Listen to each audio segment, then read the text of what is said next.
This is the broadcast from City Hall, the home of the Greater London Authority. Please stand by.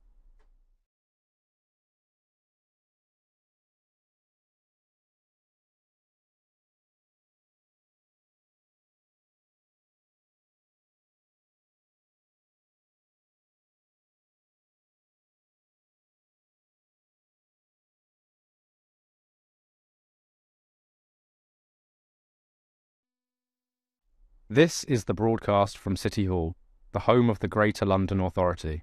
Please stand by.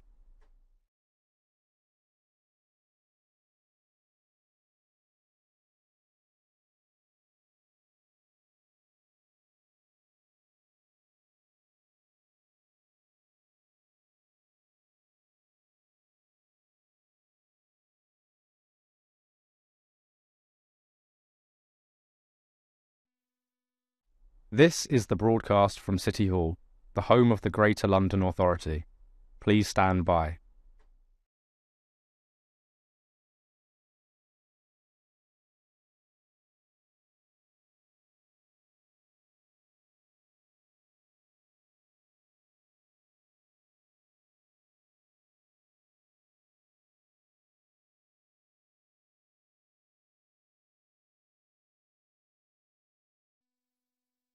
This is the broadcast from City Hall, the home of the Greater London Authority.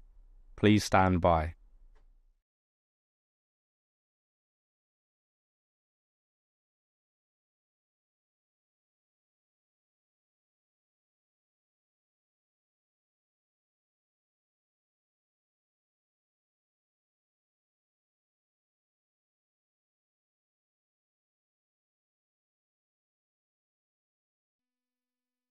This is the broadcast from City Hall, the home of the Greater London Authority.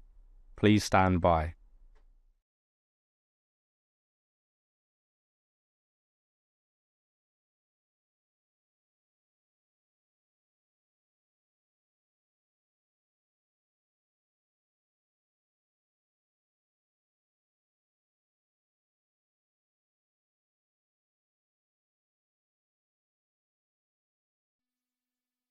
This is the broadcast from City Hall, the home of the Greater London Authority. Please stand by.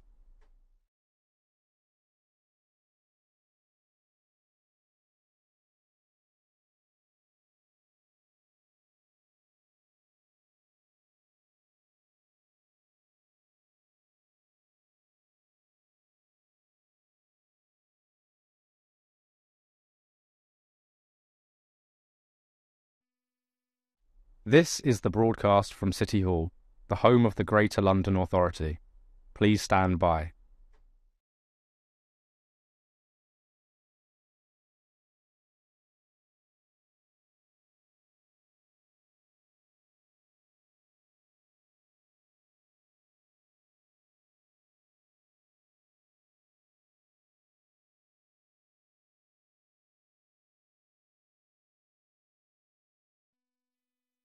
This is the broadcast from City Hall, the home of the Greater London Authority.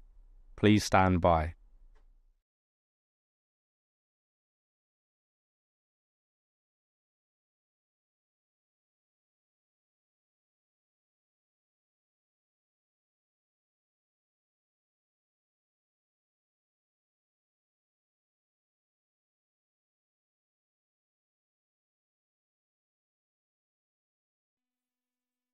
This is the broadcast from City Hall, the home of the Greater London Authority. Please stand by.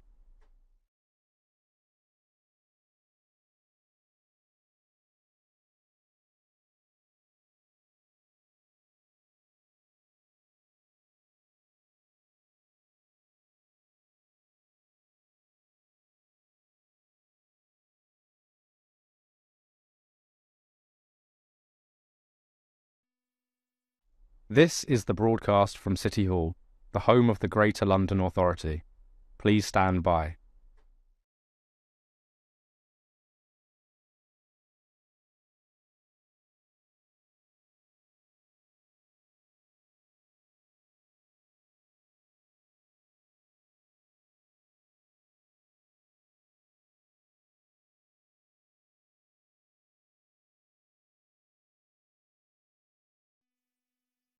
This is the broadcast from City Hall, the home of the Greater London Authority. Please stand by.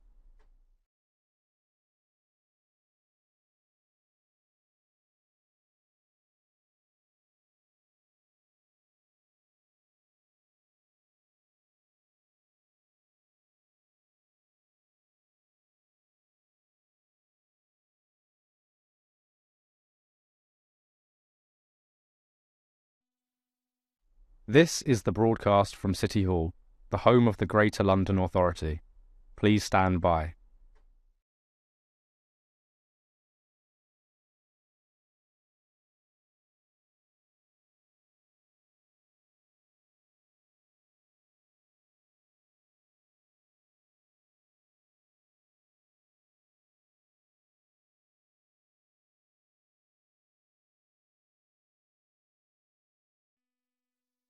This is the broadcast from City Hall, the home of the Greater London Authority. Please stand by.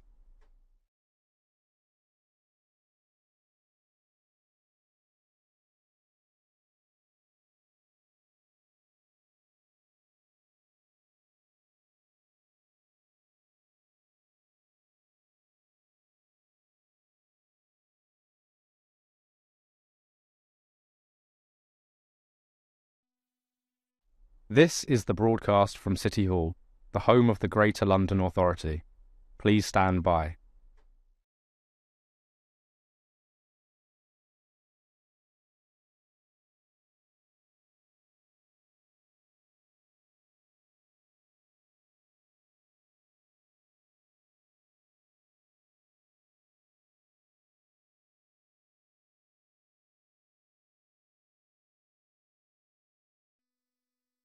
This is the broadcast from City Hall, the home of the Greater London Authority. Please stand by.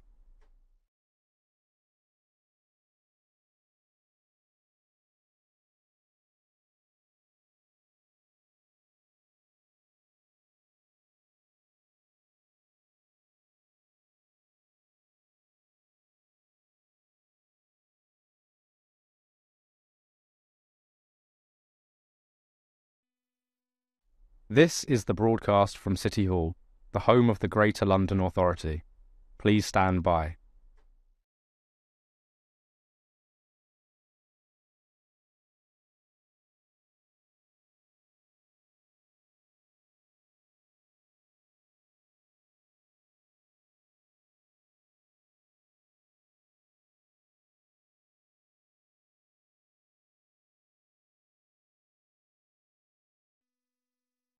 This is the broadcast from City Hall, the home of the Greater London Authority.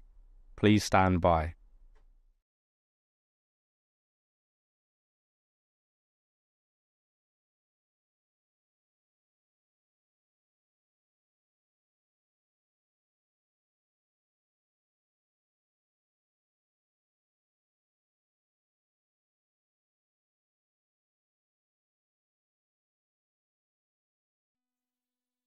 This is the broadcast from City Hall, the home of the Greater London Authority. Please stand by.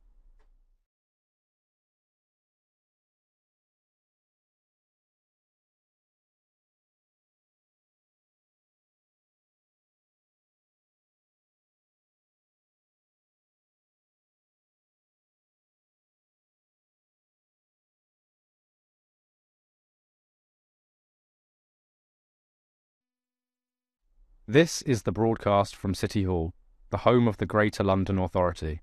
Please stand by.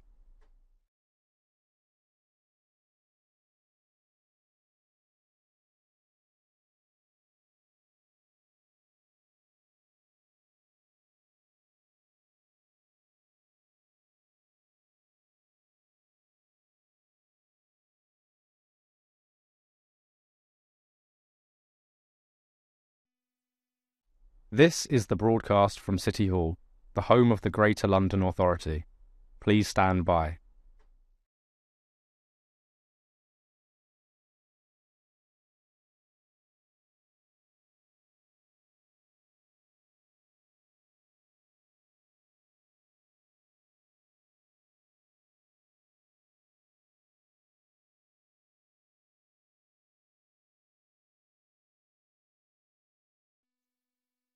This is the broadcast from City Hall, the home of the Greater London Authority. Please stand by.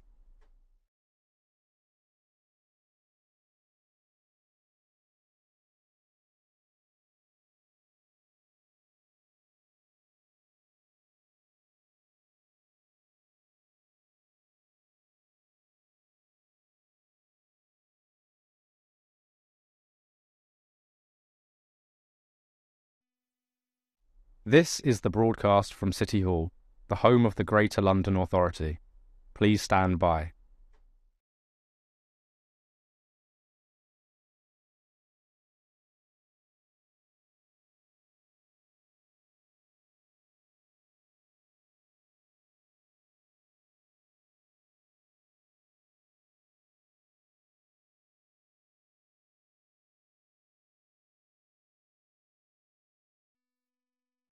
This is the broadcast from City Hall, the home of the Greater London Authority. Please stand by.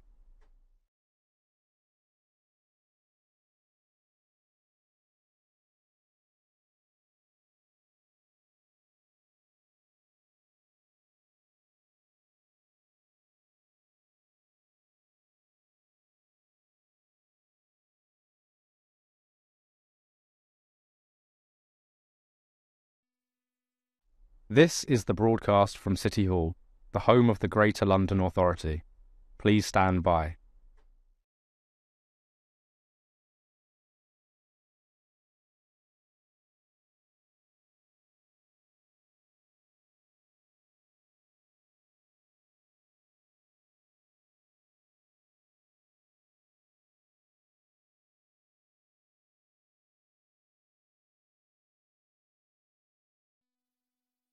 This is the broadcast from City Hall, the home of the Greater London Authority.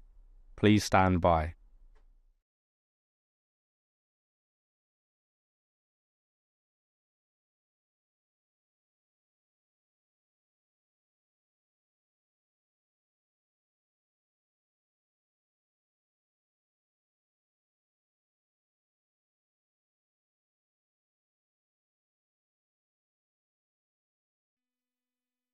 This is the broadcast from City Hall, the home of the Greater London Authority. Please stand by.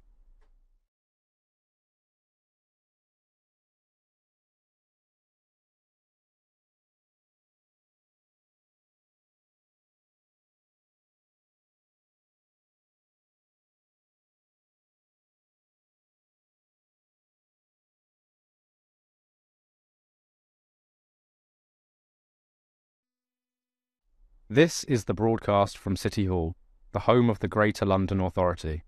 Please stand by.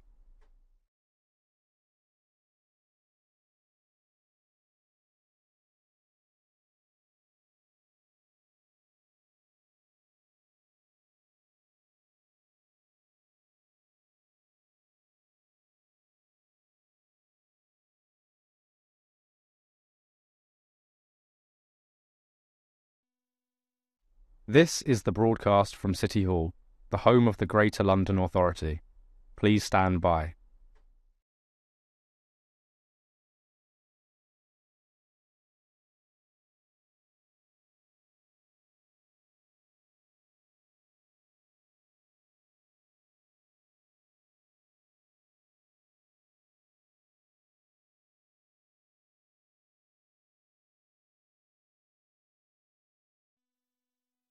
This is the broadcast from City Hall, the home of the Greater London Authority. Please stand by.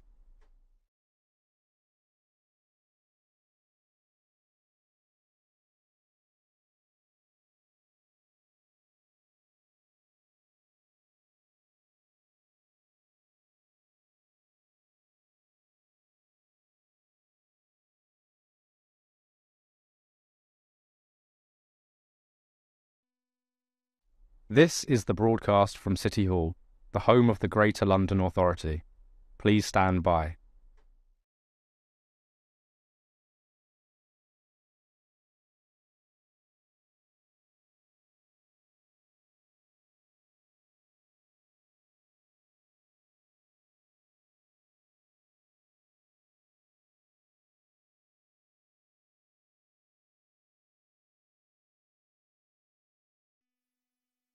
This is the broadcast from City Hall, the home of the Greater London Authority. Please stand by.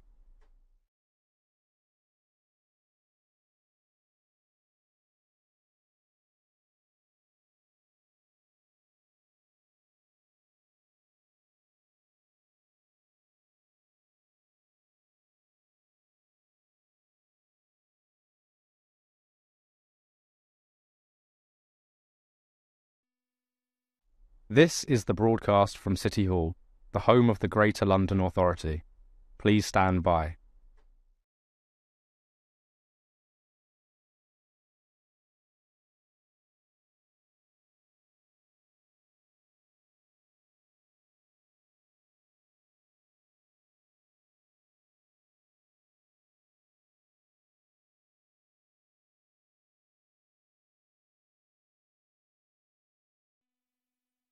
This is the broadcast from City Hall, the home of the Greater London Authority.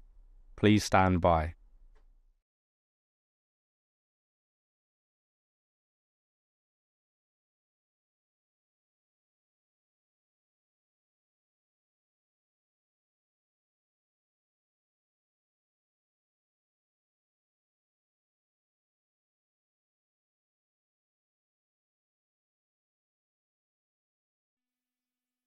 This is the broadcast from City Hall, the home of the Greater London Authority.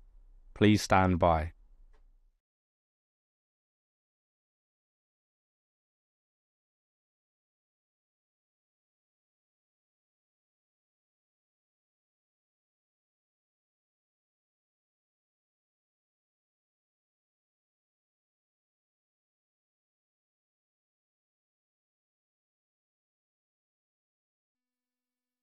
This is the broadcast from City Hall, the home of the Greater London Authority. Please stand by.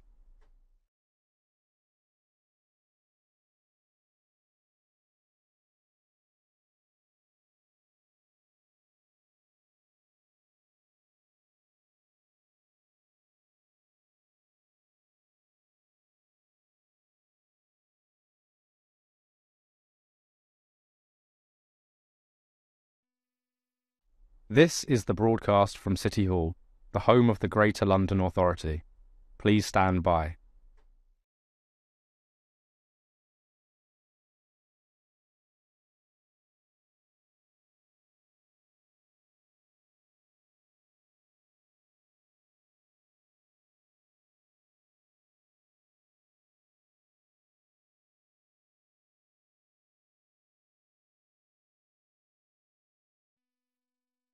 This is the broadcast from City Hall, the home of the Greater London Authority.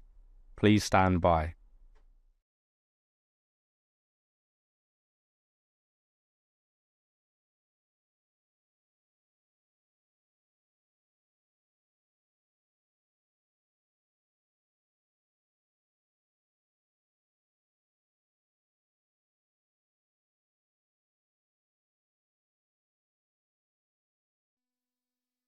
This is the broadcast from City Hall, the home of the Greater London Authority. Please stand by.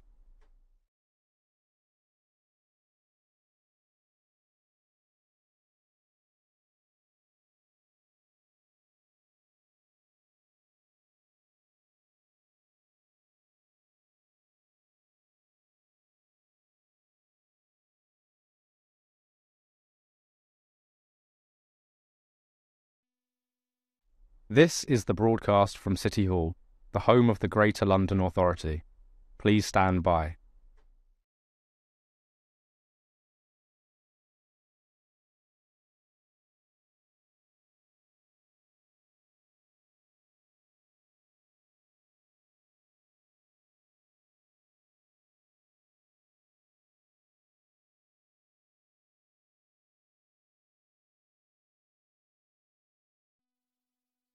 This is the broadcast from City Hall, the home of the Greater London Authority. Please stand by.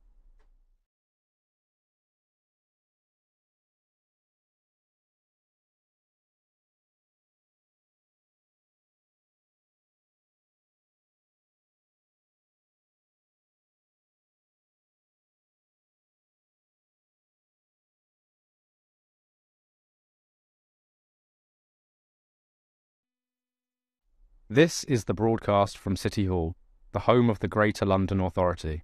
Please stand by.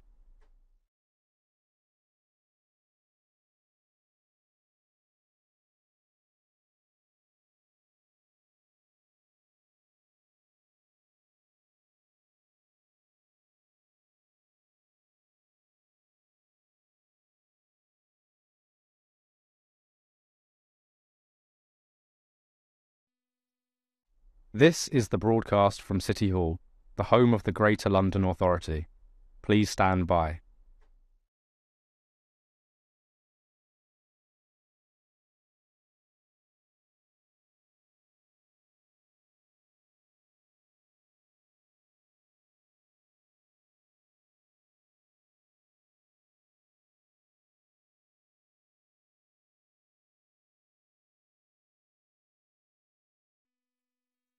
This is the broadcast from City Hall, the home of the Greater London Authority. Please stand by.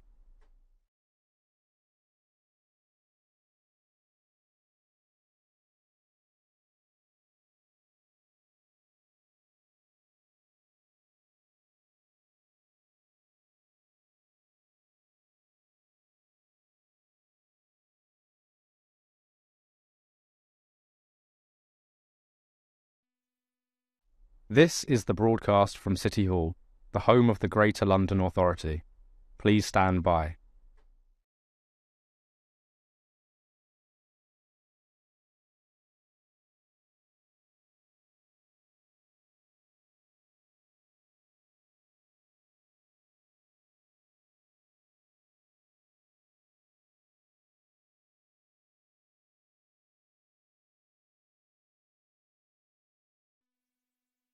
This is the broadcast from City Hall, the home of the Greater London Authority. Please stand by.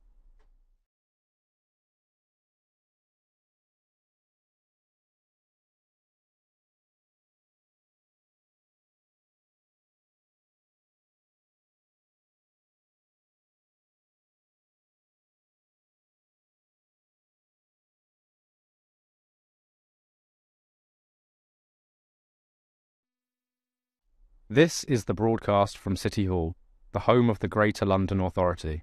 Please stand by.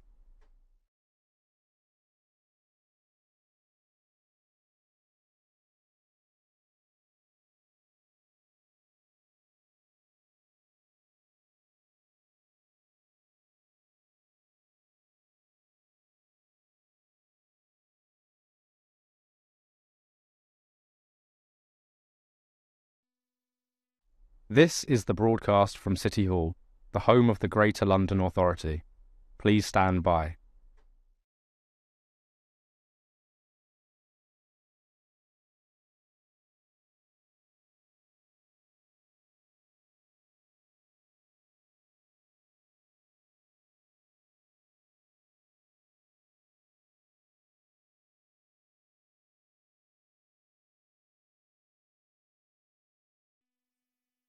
This is the broadcast from City Hall, the home of the Greater London Authority.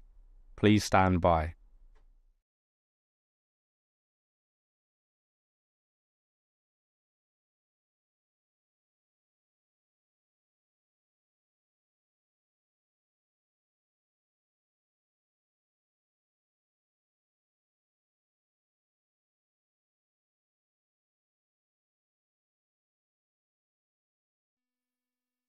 This is the broadcast from City Hall, the home of the Greater London Authority.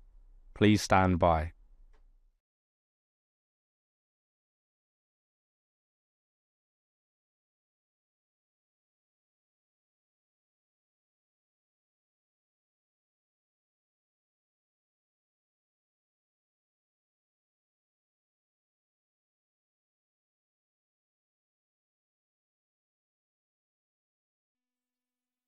This is the broadcast from City Hall, the home of the Greater London Authority.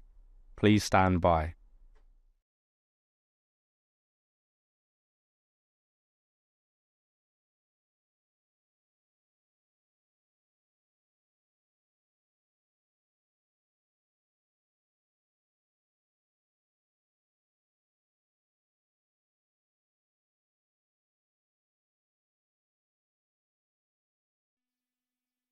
This is the broadcast from City Hall, the home of the Greater London Authority. Please stand by.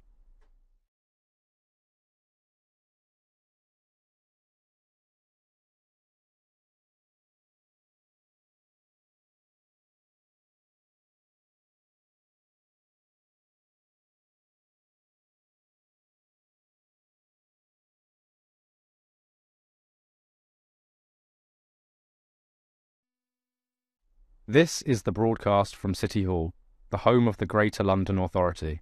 Please stand by.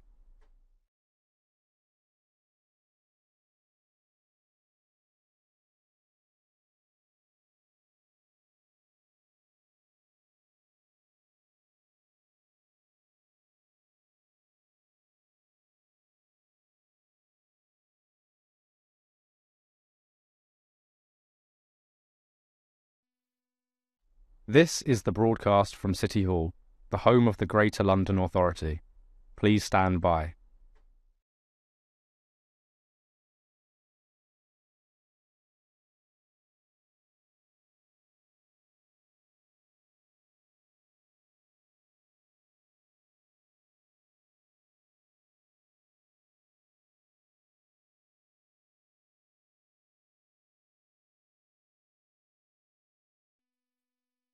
This is the broadcast from City Hall, the home of the Greater London Authority.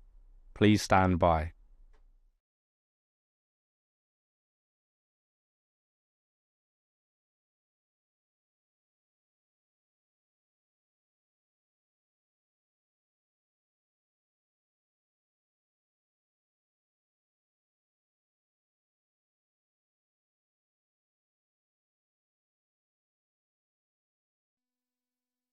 This is the broadcast from City Hall, the home of the Greater London Authority.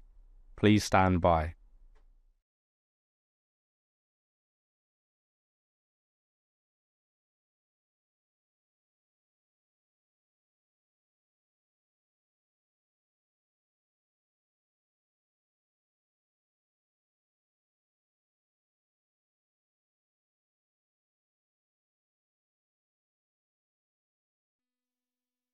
This is the broadcast from City Hall, the home of the Greater London Authority.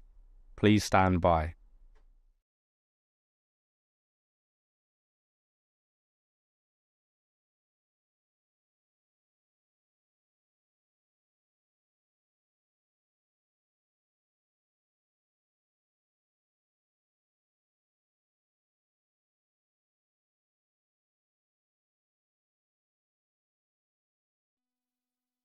This is the broadcast from City Hall, the home of the Greater London Authority. Please stand by.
Welcome to today's meeting of the Fire Committee. Our main topic for discussion today is the building safety regime and mediation and its impact on the London Fire Brigade. Before we begin, we have a few small items of business. Please may I remind participants to silence your devices. Members of the public may like to follow on @LondonAssembly on social media and use the hashtag AssemblyFire for this meeting. Can I ask our clerk, Diane Richards, to confirm any apologies for today's meeting? Thank you, Chairman. Apologies for absence have been received from the Chair, Hina Bakari, OBE-AM, so our Deputy Chairman will be in the chair today. Thank you, Diane. Can we note the list of offices held by Assembly members? Can I also ask members if they have any disclosable pecuniary interests in specific items listed on the agenda? Good, thank you.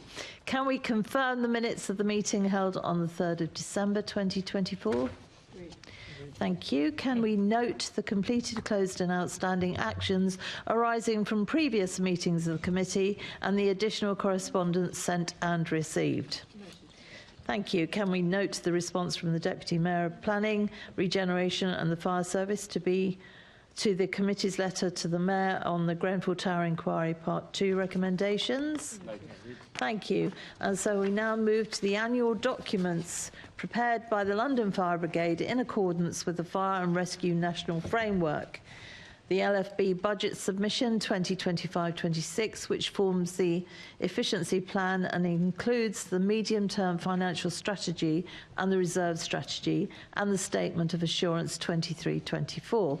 These come to the committee in accordance with Section 327I of the Greater London Authority Act 1999 as amended. Once the committee has discussed the documents in accordance with the Act, the committee must make a report or recommendations to the Mayor. We discussed this beforehand and nothing was raised, but do members have any specific questions or comments on those documents? No? So, therefore, can I ask the committee to note the London Fire Commissioner's draft reserve strategy and medium-term financial strategy 2025-26? Thank you. Agree to make the following report to the Mayor on the draft reserve strategy and medium-term financial strategy 2025-26. The committee notes the budget pressures arising from competing demands arising from new and ongoing priorities, including supporting the new building safety regime, meeting net zero targets, driving the changes and policies required for the culture change programme, and implementing the Grenfell Tower Inquiry Phase 2 report recommendations. The committee calls on the Mayor to support LFB in seeking improved funding from the government for the new demands placed on it. Can I also ask the committee to note the London Fire Commissioner's draft statement of assurance for 2023-24 and agree to make the following report to the Mayor on the draft statement of assurance 2023-24. And this is the statement. The committee acknowledges that the document contains all the relevant information but seeks further assurance that the Brigade will remain committed to improving its culture by continuing its focus on community engagement through its Community Risk Management Plan, which we called the CRIMP, C-R-M-P, and recruiting a more diverse workforce that better reflects the communities it serves. Agreed. Thank you, colleagues. We now move on to our main item, the new building safety regime, remediation and the impact on the London Fire Brigade. So can I say welcome to our guests. We've got Tim Galloway, Deputy Director, Building Safety Regulator, Health and Safety Executive, Andy Rose, KFSM, London Fire Commissioner, Charlie Pugsley, isn't it? Or is it Pugsley? Pugsley, I do apologise. Charlie Pugsley, Deputy Commissioner and Operational Director for Prevention, Protection and Policy, London Fire Brigade, and Roxanne O'Hearn, Assistant Director, Building Safety, Housing and Land, Greater London Authority, GLA. Welcome, all of you. We're about to start the questioning now after all of that. Thank you. So I'll start with you, Commissioner, I think. How would you assess the performance of the Building Safety Regulator in the first few months of the new building safety regime for London? So I think my starting point would be that the new regime is a very positive step forward in its principles and the way that the regulator is focused. It directly answers the risks identified through both the first and second phase of the Grenfell Tower inquiry. But I think a fair reflection of this would be that implementing any new regime into a built environment as complex as London has challenges in the context of scale, in the context of actually understanding the tension between building new properties and dealing with legacy stock, and then really understanding how processes that are designed in good faith in principle, how that then is delivered in practice. So I would say there is still a range of challenges, but I think it's an indication of how we work together. Obviously, Tim is here today. We work very closely with the regulator and colleagues in MHCLG, and I would suggest that those challenges, whilst in some cases serious, are acknowledged, understood, and are being dealt with in a clear and transparent way, with all parties working together to address them. I would suggest that is different from what we saw in the historic past as exposed inside the Grenfell Tower inquiry. So if you were to ask me what parts of the regime are kind of challenging, I think really understanding how the back process applies in London through gateways 2 and 3 particularly, and in occupation work, but again very well supported by colleagues in the BSR, and sort of teasing that out sort of example by example. I think just the complexity and the scale of risk in London means that there is a constant tension between progress of that regime and the need for society's benefit to build new residential volume. So it has a potential to impact on the ambitions of both government and mayor in that space. But again, there is a laser focus on that, is clearly understood. And colleagues in both the BSR and the GLA are working hard with us and colleagues in MHCLG to kind of move that forward. Targets, because this was a new regime, in London particularly, in a city where I think we continue to develop our understanding of risk on an almost daily basis, both in the context of individual buildings but also the wider piece.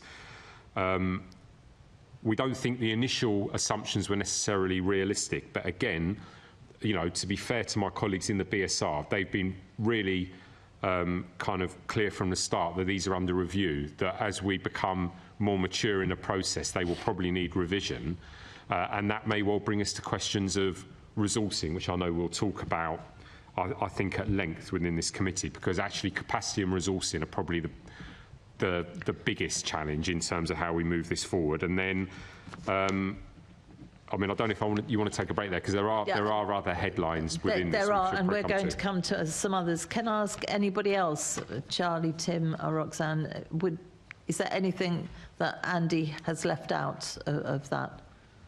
Yeah, Charlie.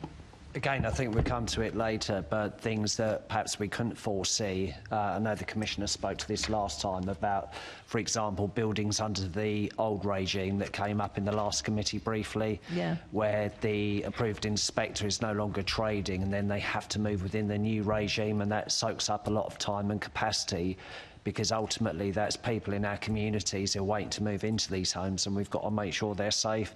So things like that perhaps weren't initially planned for, because we didn't expect perhaps significant companies to cease trading and then just hand everything over. I can see the issue there. Tim. Thank you. I think there's a couple of remarks to make. I'd echo much of what Andy has said. The intense work that we've been doing with the NFCC, National Fire Chiefs Council, and London Fire Brigade continues as it has done over the last 5 years. But as Andy said, this is a new regime, and we are all learning as we go through it, both regulators and organisations that are part of the community that we regulate. One remark perhaps on assumptions that I would make is it's worth remembering that some of those are very long-standing, have been in place since before the bill that became the Building Safety Act and were subject to a lot of discussion as to whether they were pitched at the right level.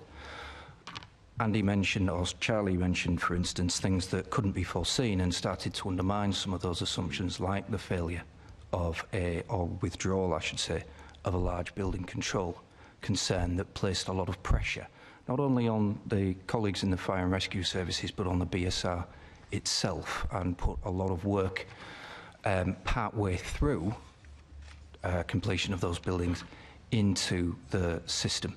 And that did affect our ability to turn all the work around. And you agree with Andy that you're all working well together? Yes, I think the work that we're doing, it's very intense. We have different perspectives on things, but we try and work through those in a genuine way. And we have tremendous respect for each other as professionals and regulators seeking to make sure that we're doing the best for the communities that we serve. Good, because when people work together, you get far more done, don't you? Did you want to add anything at this point, Roxanne? Yes, just to agree specifically with what Andy said in terms of the support that GLA has for the aspirations of the BSR. We recognise it's incredibly challenging in terms of the level of culture change that they are trying to drive in the industry. You'll be aware of, as a committee, in terms of like the updates that we provided from the GLA for the funds that we administer, that there has been an impact as industry has kind of prepared for the new Gateway 2 process. Similarly, in terms of relationships and kind of learning lessons quite early on, we've been working both with MHCLG and also with the BSR to share the pipeline of applications that we're getting through the remediation programmes. You'll have seen from our data that there has been an impact in terms of our capital spend, but it's certainly something that we're working through collaboratively with MHCLG and BSR to make sure that we accelerate the pace of remediation so we get more starts on sites in 2025. Okay, can I ask you to pull your thing forward nearer you, because you've got such a lovely soft voice that it doesn't always get picked up. How many people are in your department that are dealing with this? Dealing with this directly, thank you. We have headcount for 54 people in our team, but that's not just specifically to deal with this. Effectively, we administer government funding for 3 remediation programmes for high-rise buildings. There are over 510 buildings that have collectively been in our programme. We're hoping for over 200 buildings still to start on site. Okay, so but 54 people in that? Approximately, yes. That's interesting. Thank you. Did you want to come back, Andy? Yeah, it was a point I should have made at the start, really, which sets the context for all of this, which is the situation we find ourselves in London, both in respect to the standard of construction and the need for housing and the tension between the two, is a problem that was built up over 4 decades. And I think regardless of where you are in politics, you don't fix a problem that's been created over multiple governments, multiple decades, layers of both deregulation and loss of skills quickly. And I think it's not about making excuses. We can't make any excuses, but it cannot be underestimated the scale of the challenge in resolving this. And it would be easy to make false promises around how quickly it's likely to take to resolve in entirety, because it is a more than one generation problem that has occurred, and it will take some years to really get to the end point of both remediation, driving proper cultural change, and a rebuilding of skills both in the construction sector but also in competent inspection and building engineering. It's only when we've done those things that you'll have a changed built environment. And I perhaps should have said at that start, apologies, Chair. No, it's fine. And we deal with committees that are dealing with this all the time. So to be fair, we have picked up on that. So do you think anything has changed in your assessment since the Building Safety Regulator took on its full responsibilities for higher risk buildings in October 24? Yeah, fundamentally. So I think there's a real awareness in the sector now that this is a different regime, that there is going to be a level of scrutiny brought to bear that was different from before. I think the challenge is for them to understand how they work within that. But I think it's a fairly significant kind of change in the operating environment. So I think it's done what it is meant to have done, which is to have changed kind of the landscape in terms of the built environment. Now it's about the practical application of it in a way that allows us to drive forward the great societal needs to fix the legacy stock and build enough volume of residential. Do you have any particular view on that, Tim? I'd certainly say that I think we're seeing the early impacts of the new regime. These are national examples rather than London-specific ones, but if one looks at, say, Planning Gateway 1, I think it would be fair to say that that was criticised at its start, but is beginning to settle down, both in terms of the turnaround by the BSR, but also its impact on design. We are seeing designs that do consider fire safety at an earlier stage, as opposed to the feeling that I'm sure Andy and Charlie would recognise of fire safety being a bit of a bolt-on in the design process. And equally, that I think industry is, as Andy says, grappling with this new regime, but certainly is beginning, I would hope, to understand that this is about making sure that your designs are right to begin with, and not leaving building regulations compliance to some later stage, or simply assuming that somebody else will ensure that your building meets the building regs requirements. And tell me, are they paying any attention to you? Because I know I steer as far clear as from planning as I possibly can. I always have done, but I've often been in planning meetings when the fire departments have said, or the local fire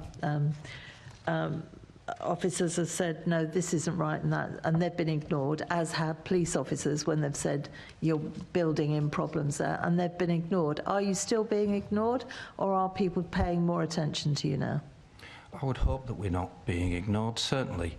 If anything, the early feedback we're having was that councils were actually taking into account advice that we were giving that wasn't pertinent to the planning application, where we were saying, we've also noticed this issue, and if that's addressed and requires planning permission, you'll have to come back, so you might want to think about that now.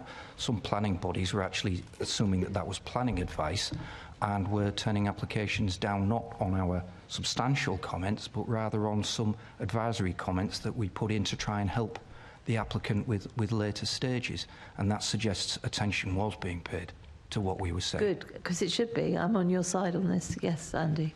I think I'd reinforce what Tim said. So whilst we don't have the decision-making role within the Gateway 2 process, so we will provide advice into the process, and then the RBI, the Registered Building Inspector, will be the person who decides whether that advice is relevant in approving an application or not. But I think it's interesting to note that the BSR, I think you estimate currently of circa 40% of applications are initially rejected due to quality. That tells us that whilst the industry isn't there yet, I know from the conversations we've had with developers and others in London, it's certainly been felt and understood, and that in the end that will bring change because it's going to prevent them progressing. I think one thing of particular note, and again I have to say we have had positive early discussion in support of colleagues in MHCLG around this, is I think it would help if we could have an alignment between regional plans and the national legislation. So of course we have a London plan.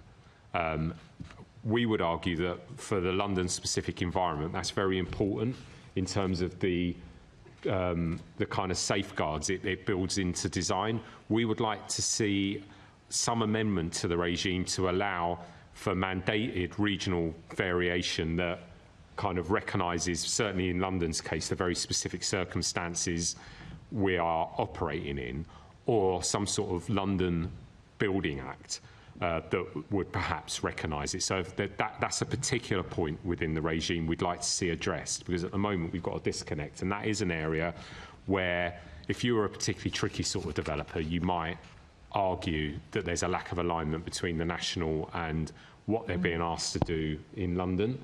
So I think we'd like that addressed. But again, to be fair to colleagues in the BSR and MHCLG, they're very alive to this and are grappling with it. And in respect to them being forced to listen, particularly in the context of remediation. Whilst I can't speak to the detail here because it's not all signed off. We've seen just this week some very, very positive suggestions from inside government around how we might both simplify and bring harder sanctions into the remediation regime, which we very, very strongly support. It wouldn't be my place to expose the DL here because it's got to be agreed through the process of government. Okay, but as long as it's going upwards and they're listening to that, I'm pleased about that. Tim, this is a new regime. Is there an agreed process and timescale for the reviewing guidance and regulations? In terms sorry, apologies. That's all right, don't worry. In terms of the processes of review, certainly there is a statutory review that's built into the Building Safety Act. That's scheduled for 2027 because it's in the legislation that 5 years after royal assent there would be a review process. We ourselves keep our processes under review. We are learning around what works and what doesn't work so well, seeking to correct that. And I'd also want us to be in a position where, through that learning, we're able to identify if there are parts of the regime that aren't working as expected, and to be able, as is required of us in the Act, to actually identify that to government so they consider whether there would be appropriate change. We have also, as you'll be aware, started work towards reviewing some of the approved documents that are a key part of the overall regime, not specific to higher risk buildings, but cover other buildings.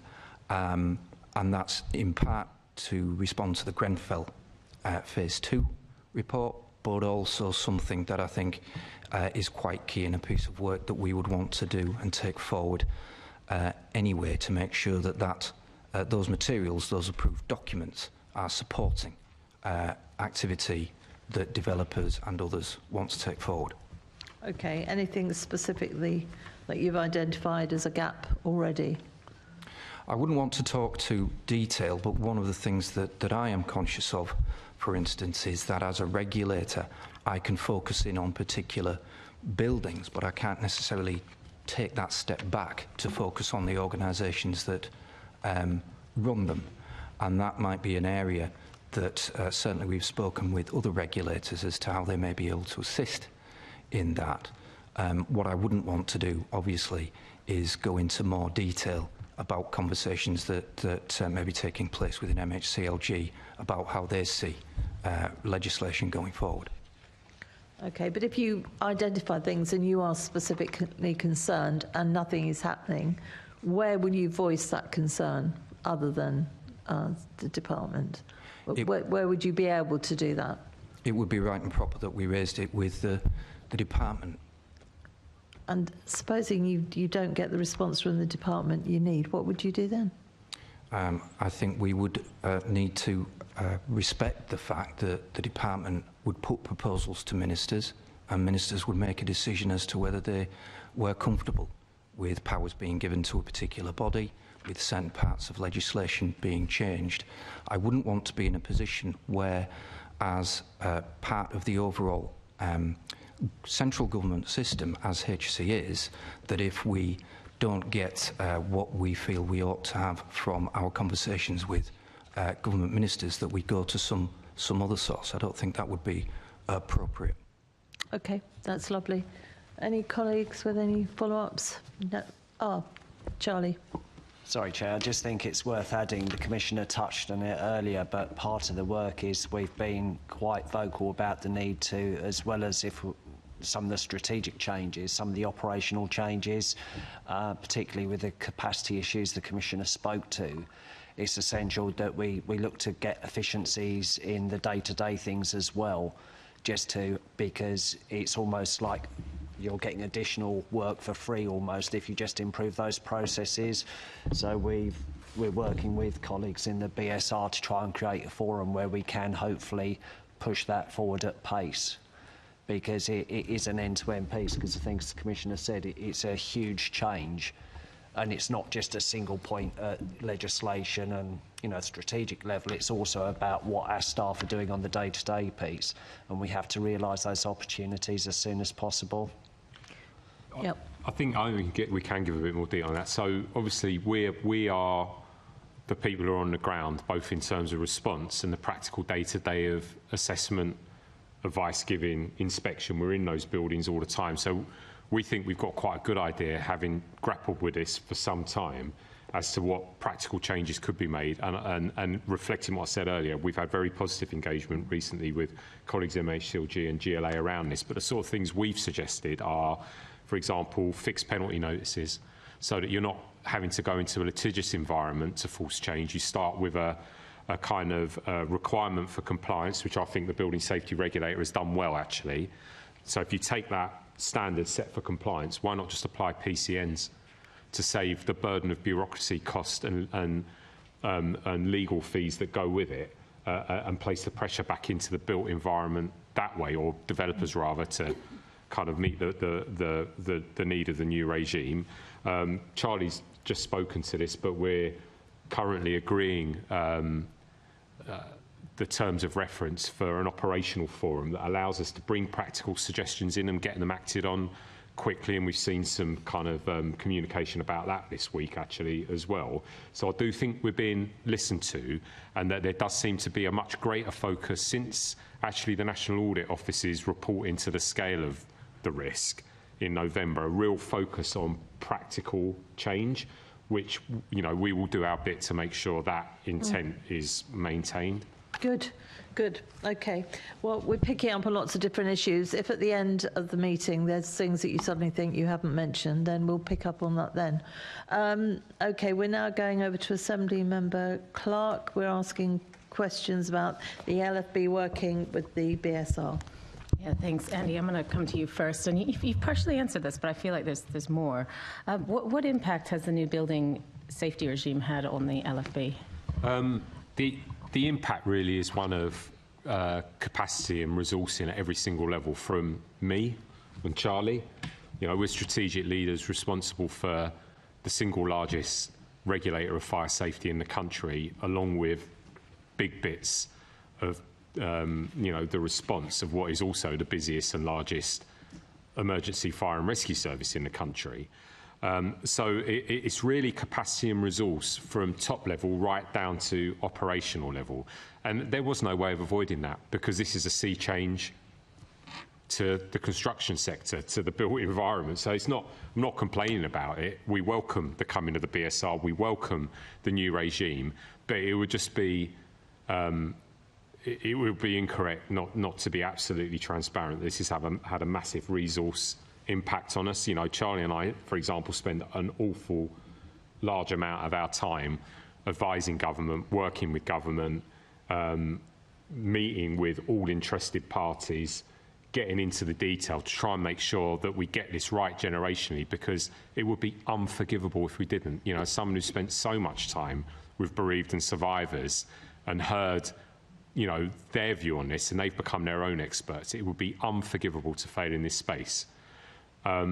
If we then move that down through the layers, obviously the funding for this only got released in 2023. It takes 2.5 years to train someone to be competent to do much of the work that the BSR needs and we need in our other areas of regulatory business. So we've got 170 odd inspectors. Only about 40 of those are competent within the context of that new regime. We have slowed down very considerably now the rate of people leaving through things we've talked about in previous committees, like abatement and market rate supplements. So that's improved. But at the end of the day, it takes as long as it takes to get someone properly qualified and competent, and we can't do anything about that until they are. So that capacity issue on the ground remains, because we are, of course, not working just with the BSR. As much as high-rise buildings are high risk, we know that, and contain the potential for great tragedy. We've seen that with Grenfell. The reality is the vast majority of people who lose their lives in fire do so in low-rise or, poorly maintained medium-rise or other forms of housing, where we also have a statutory duty, where we're reacting in a post-fire context or in the day-to-day of what our stations find and encounter. Quite rightly, the inspectorate wants us to focus, and it's there in the inspection, isn't it, on our risk-based inspection programme, because high-rise represents about 0.6% of London's building stock, as important as it is. You know, we've got 300 hospitals, we've got unbelievable number of transport hubs, major critical national infrastructure. Parliament alone represents an interesting fire safety issue. So we're stretched across a number of regimes within the overarching context of fire safety. There's nothing anyone can do about that. It's not for the BSR to solve, but that brings tremendous pressure into the space, and the need for us to intelligently move and manage resources to meet kind of competing demand. You know, if you wanted a singular example, maybe you can give the example, Charlie, of what happened post-Dagenham fire in terms of kind of actual, because this might bring it to life a bit more. Yeah, sure. I mean, while the outcome was hugely fortunate that nobody lost their life at Dagenham, in terms of the work there, from a fire safety perspective, we totted it up. And when you think about how many documents our teams have to go through to check compliance and possible enforcement, it's in effect over a year's worth of work for a person for one incident. When you magnify that by the amount of incidents we have, and I think not losing sight of the Commissioner, what he was saying about where sadly many people lose their life in London in buildings, you know, we're doing like sort of hundreds of enforcement notices a year, prohibition notices each year in all of these places. But for Dagenham, as I say, yeah, that's still ongoing, and so far it's used over a year's worth of capacity of one of those 35 to 40 people. But it is the right thing to do because people expect us to do our job. But it comes back to why we keep saying about the need for a coherent national strategy to actually make sure the sector's got the staffing it needs to deliver, not just for the, if you like, the sprint over the next year or two, but for the coming years, because we know, I think, comes back to the Commissioner's initial comments, this is a generational change, so it will take time. But why we need that resource in place. Yeah, thank you for that. I think something you said, Andy, was really interesting. It's how many experts there are in this space, because I think we have lots of people all working for the same goal of making building safer in London, and also the goal of providing much more housing in London at the same time, and ensuring that the new housing is safe as well. And I think that's, you know, Susan's point earlier about how important those the engagement of the London Fire Brigade and the comments they put into planning applications become absolutely so important. So you're talking about fire safety inspectors, and that people that you said it's slowed down in terms of people leaving those roles. Is there anything additional you'd like to see sort of happen to help address the shortages in that sector? Really the point that Charlie made, which is we need an overarching national strategy for education in the, I would say it's wider than fire safety as well, but obviously from our point of view, fire safety, inspection, engineering, competent building inspection, chartered surveying in relation to that. It's that competent analysis of the built environment across all its dimensions. And that needs universities, further education establishments to weigh in behind it. It may need some help from central government to get it kick-started, and recognising the long-term investment needed really to train the people who are going to train those who are going to come out onto the streets and do the actual work. So I think that would be the single biggest issue there, because without that long-term, it will fall to individual agencies, which is what's happening now. We are the largest single provider of education in the sector, and we're a fire service. We've done that because we're not seeing that volume come through university or colleges, despite this being a very attractive career where you can earn serious money, actually. So something needs to be done about that, because if you imagine it takes me 2.5 years from the point someone enters my organisation to get them to competent delivery, how much better would it be for me and colleagues in the BSR, for example, if you're taking people who are basically competent in their technical skills, and then what you're doing is bringing them into the operational environment to kind of put them into practice. That's a much better place to be, rather than us having to complete the full life cycle, and then unfortunately sometimes losing them to outside industry. Just a bit of detail for you to provide reassurance is that obviously we measure our attention very carefully. We've gone from a 17% attrition rate in terms of losing people out of LFB in those roles down to a 10% attrition rate, which is still not good, but is significantly better. And we think if we get this national education piece, we may well be able to bring that further down as well. Good. Just, if it's right to just add, again, sorry to keep calling back, but it is all interlinked. It's just that point about house building as a priority. It's the same group of people that will be working on everything from planning to building regs consultations in all the supporting sectors. And we know it's a priority to get affordable housing through. So, again, same pool of people. We need solutions. Yeah, thank you so much. Thank you, Chair. Thank you. Can you tell me how many people are in training at the moment? Yes. I've got the figures here, but you're going to have to bear with me. Apologies. That's all right. So I just want to look it up and make sure I've got the right numbers. Unless you've probably got them in your head, Charlie, so you're doing it every day, so please. Yeah, so we've got roughly about 125 people at various stages of development. So as the Commissioner said, you've got 2.5 to 3 years for an inspecting officer who would be the kind of person working in occupation work. For a fire engineer, we have, if you like, an entry level, which is a technician, and we've got approximately 40 technicians going through their training. But that's a 5-year cycle approximately to get to competency. So it really is a long-term investment. And then we've got new cohorts programmed in of people coming in, because over the years we found we just could not attract anyone who already qualified, because quite simply there's no way as a public sector we could compete with the kind of remuneration packages. No, I get that. What would be your ideal amount of people that would be in the churn, if you like? How many new people per year do you think would be a good idea that we could make sure that we're going through this process? Well, we are trying to map our recruitment with attrition rates and with the development rates. But again, something I think I remember the Commissioner speaking to in a previous committee is you need some of the competent people to train and develop those people coming through, because education and qualification is only one part of it. You need to actually see how you apply that in the workplace and in the built environment. Our target would be, ideally, by 2027 to maybe have about 10 to 15% of the workforce still in development phase, because it's understandable that you're always going to have a level of turnover. But we really are working very hard just to try and get to the point where the majority of our workforce are competent for the higher level risk work rather than the minority. And are you being funded properly for that?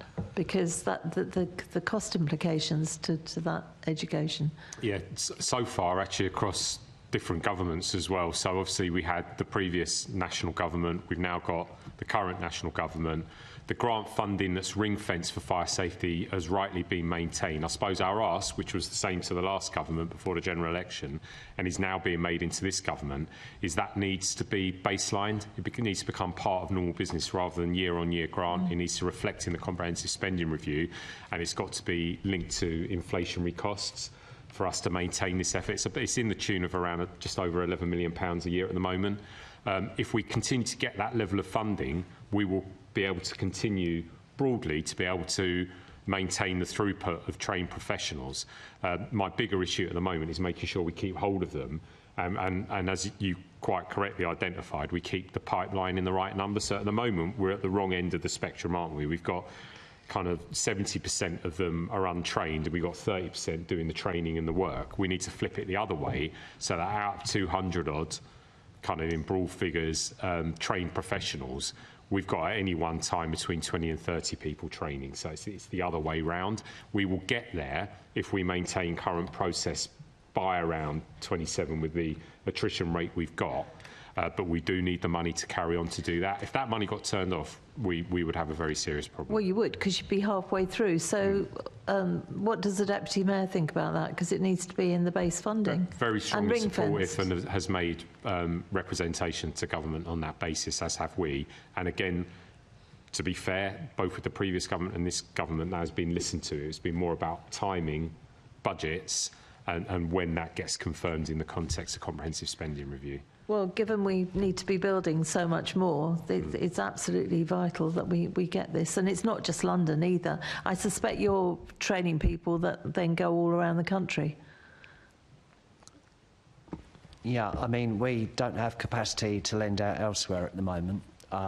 So we have, as the Commissioner said, we've got our own academy where we bring people through where they get a mixture of qualification via a provider and training.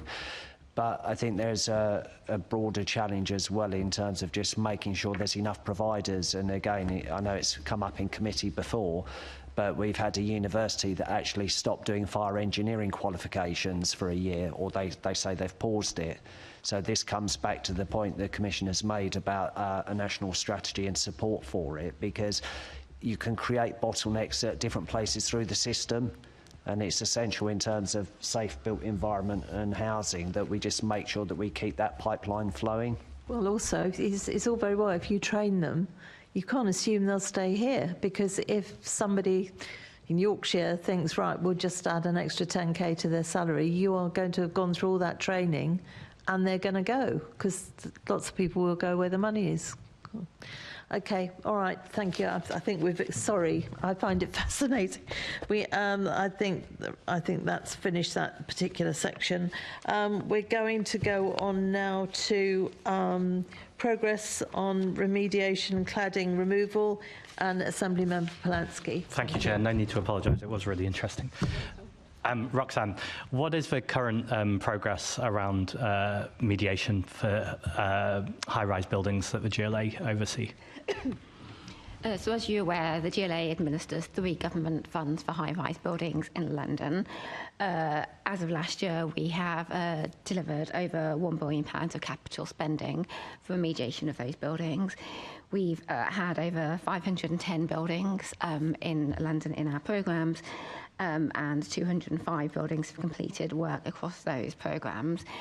Though we cannot be complacent, because actually until all those buildings are complete, that will be the only opportunity for us to consider any level of success. And at the moment we are identifying that within our pipeline at the moment we have just over 200 buildings that are due to start on site, and we still have a low level trickle of buildings that still apply for funds, which is quite surprising, obviously, so many years after the Grenfell tragedy. Like, I was told yesterday that there might be 3 to 5 buildings that we should expect to apply to the funds within the next month. So there's certainly still more that we need to do. We are working collaboratively with government colleagues, obviously, at LFB and the Building Safety Regulator and local authorities to support the government's commitment to accelerate progress on remediation. I'm sure the committee will be aware that the Deputy Prime Minister wrote out to applicants of our funds in December, setting the expectation that the majority of those should start on site within 2025. So that is certainly our focus on making sure that we get as many of those buildings starting on site as soon as possible. And also there's a new target for all high-rise buildings to complete their remediation by 2029. So that is also certainly an area of focus and where we are prioritising our action at the moment. Thank you. Just to dig into some numbers quickly, just to check my understanding. So you said 510 buildings and 205 are currently still going. You said 54 earlier on in the meeting. I just wanted to check what that 54 number is. Sorry, 510 buildings, they've applied. 205 have completed works across those programmes. 219 are yet to start on site. Why are they yet to start? Because they are going through the application process at the moment. As I said, some of them might have applied in the last few weeks or months. Many of them are waiting to get approval from MHCLG, and will be going through the process of applying for Gateway 2 approval from the BSR. So those certainly are the focus of our work. Thank you. I appreciate progress is happening, so I don't want to be churlish about that, but Grenfell Tower was in 2017. What has been the delay? Like, how can we still be waiting for buildings to apply right now? Very good question on how we can be waiting for them to apply. Admittedly, the churn, the applications are quite low at the moment, and when you read the NAO report, certainly the NAO have given their opinion that they think there are fewer, not so many high-rise buildings that are likely to be applying for the funds. But we are working with both the government and Homes England to make sure there are any additional buildings that need to be remediated. They are applying to those programmes. I think one of the main challenges that we've all experienced is that there's no one individual organisation that can fix those buildings. We certainly have some bad actors in terms of freeholders and building owners who stall and hold up remediation, which is why, specifically, as Andy mentioned, we are all really pleased by possibly new regulation that government might bring in to help us to enforce against those actors. Certainly from my experience from being in the GLA over the last 18 months, the thing that's really helped in terms of driving progress on those buildings is where all of the organisations that have both an enforcement role or a decision-making role in terms of funding, when they come together, it's when we drive the most progress. In 2024, twice, both at the start of the year and towards the end of the year, we brought together colleagues from a range of different organisations at the buildings which still have ACM on them that have not started on site. So on those we had colleagues from LFB, we had enforcement colleagues from the local authorities, we had MHGLG. We made sure that freeholders and landlords were also there, and on occasions that I was there, we had twice we had freeholders come in, once from Jersey and also from Germany, to actually all of us brought together at those sites to identify what needed to be done in terms of enforcement action, agreements in terms of oversell licences, funding from MHGLG and others. So certainly one of the solutions is for us all to come together to focus on those individual buildings. Thank you, Roxanne. Commissioner, if I can come to you, how much is this current level of unremediated work affecting your day-to-day work of the LFB? I mean, it's a significant burden, but it needs doing, because until it's dealt with in the context of the legacy stock, you're going to see the potential, for instance, that, for example, we saw at Dagenham or New Providence Wolf. So our focus is always driven by the possibility of a terrible operational outcome. So there's no complaint from us about supporting it. We think everyone is trying their best in this space. I genuinely mean this. I think, to be fair, it was the same within the context of the previous government as well. I think everyone is just grappling with a multi-decade, problem that is very difficult to fix, not least because, as the National Audit Office report exemplifies, the real scale of this was not understood. In the years following Grenfell, you asked why perhaps it's taken so long. Well, I think it's because it's been a depressingly an unfolding picture of the scale of the risk over those years. Some of the people who own these buildings weren't aware of the risk their own building represented, weren't really entirely aware of how their building had been constructed, particularly where ownership had changed hands. There are very real challenges to building owners and developers in the context of competent people within the construction environment. It's actually a very skilled job to remove cladding safely and keep the building as safe as possible during the process of remediation, because actually a building is probably, ironically, it is most vulnerable at the point the cladding is off. This is what you see in Dagenham, although we need to still see the detailed outcome of all of that. Actually, you need scaffolders who understand how, when you remediate a building, you're operating at a point of maximum risk, and therefore your scaffolding has to reflect that risk. So there are pressures in almost every single bit of the system. I think it's fair to say that the grant funding that was set up was done so with very good intent. But from my perspective as London Fire Commissioner, it's too complicated. There's too many different funds that could do with consolidation and a single point of entry, I think, because I think there's a confusing picture there. I think everyone works very hard within the process to get the funds out. I haven't got any complaints, but I think the fact you've got 4 separate funds effectively for what is just the same problem, it's all just dependent on height and the nature of the kind of cladding, for example. So you've got something that's there for ACM, something that's there not for ACM. The truth is, that's really not your issue. You need it all in one place. It's understanding this is an unsafe building, and those defects need to be fitted. And then we're back to what is going to be a recurring theme all the way through this, which is we think remediation's very important, both in the context of real safety, the psychological safety of hundreds of thousands of residents in London in high-rise and soon medium-rise. But that does have to be balanced against our day-to-day business where we are kind of in lots of other spaces, whether it's, you know, big bits of critical national infrastructure or down, you know, Wood Grange Road, you know, the high street in Forest Gate, looking at illegally converted dwellings above shops or out, you know, in people's back gardens. So we're back to that capacity issue again and balancing all the different parts of it. So that would be kind of what I would say in reference to remediation. Yeah, this complexity has been a running theme, I think, of this meeting and the need for consolidation. Can I ask, are you in contact with Endor cladding scandal, and where are you at in terms of negotiation with their asks? Well, we have contacts really across the whole building safety landscape in terms of people with an interest in moving things forward. So we have had contact with both cladding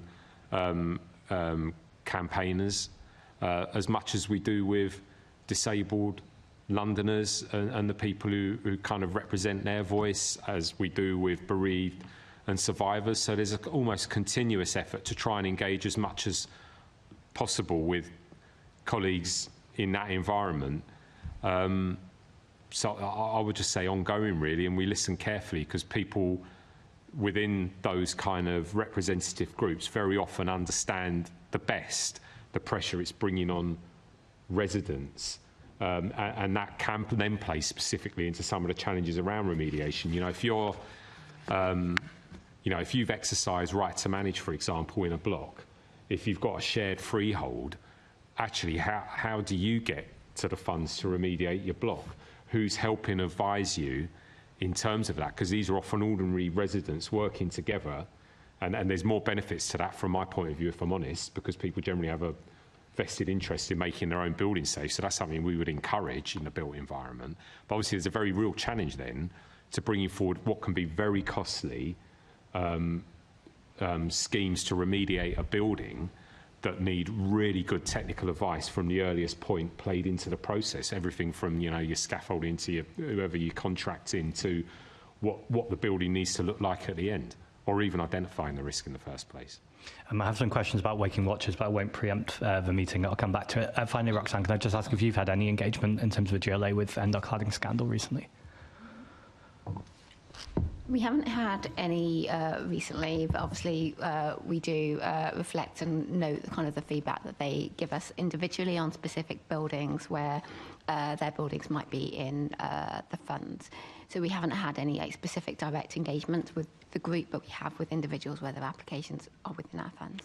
And the Commissioner mentioned the psychological kind of burden that this has on people in high-rise buildings. Is there any specific work you're doing to mitigate that? Specifically, one of the things that we do is support MHCLG and other delivery partners on making sure that applicants hold the code of conduct to make sure that they engage and share information regularly with residents so they can understand the progress on their building. Thank you. Thanks, Chair. Thank you. Assemblymember Cooper. Thank you. Just before I come to my question to Tim, I just wanted to pick up on some things that the Fire Commissioner was just saying. Andy, you just referred to the issues and the complexity and the lack of resources, but isn't part of the problem also the reduction in resources and money that local authorities have been allowed to spend? Because building control inspectors have traditionally been employed by local authorities, and you know, this Assembly produced a report on the Larkanal House fire, which and this is another problem, it's not just about ACM or HPL cladding, it's also to do with failures of compartmentalisation, issues relating to lifts.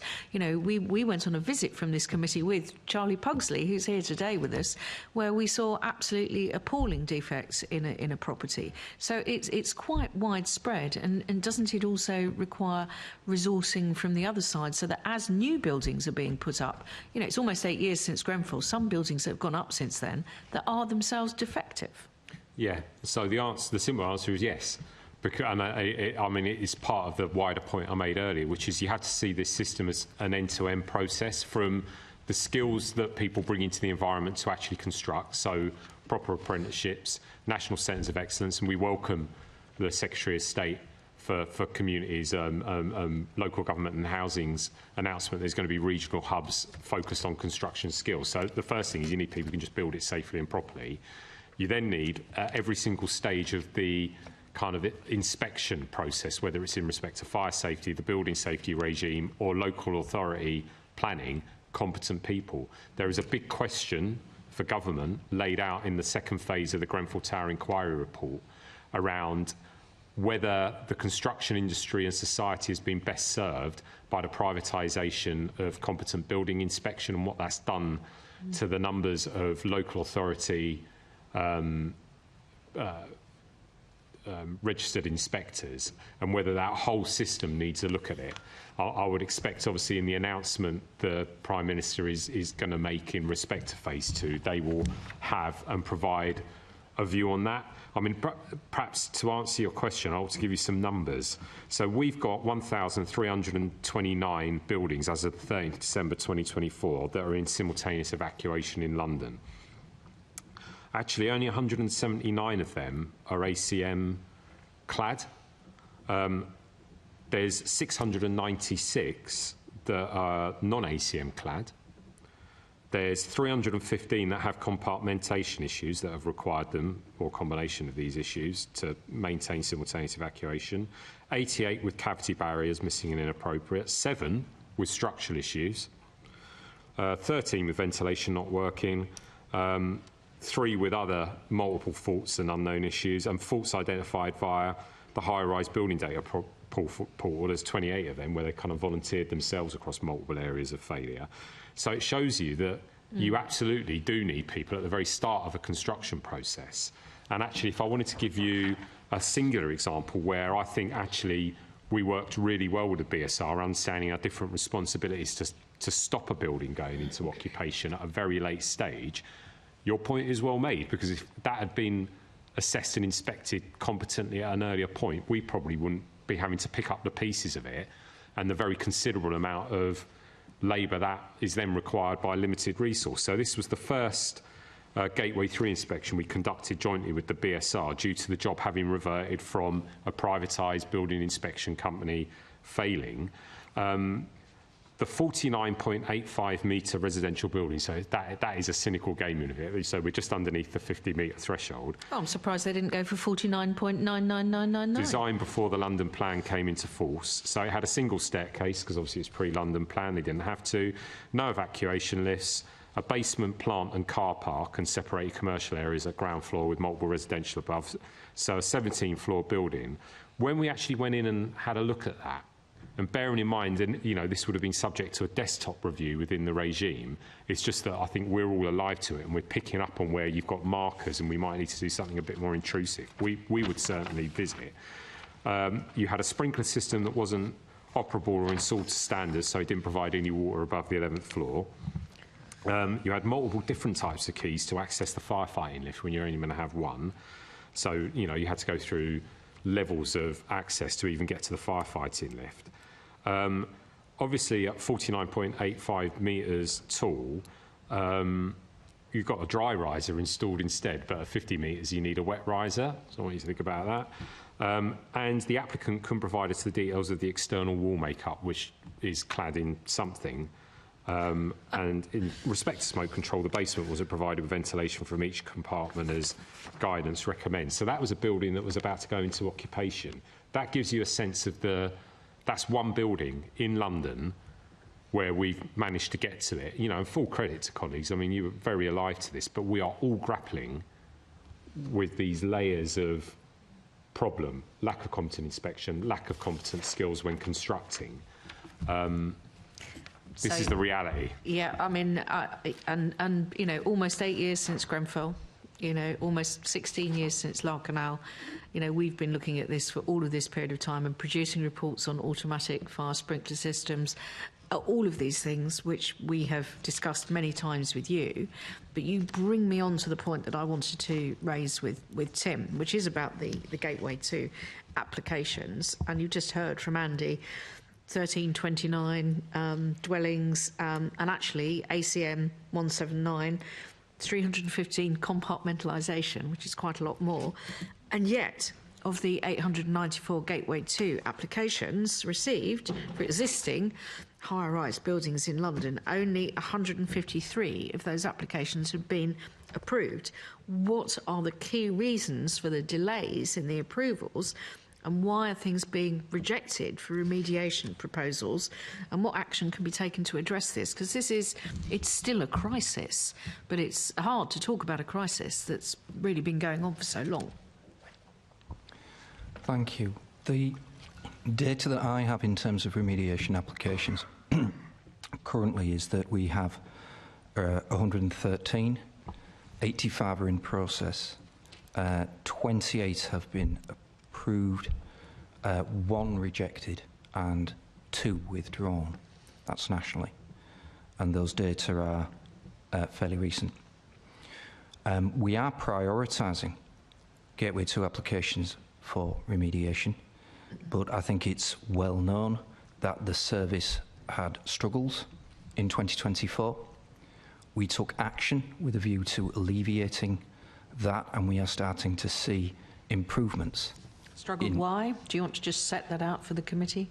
I think that Commissioner Rowe mentioned the unexpected withdrawal of one particular operator, and that brought some 50 buildings into the regime that were at an advanced stage of construction and required us to provide input, which we hadn't anticipated. The assumptions long-standing and the modelling that we had done as to how work would begin to step up and the levels of that work turned out not to be valid.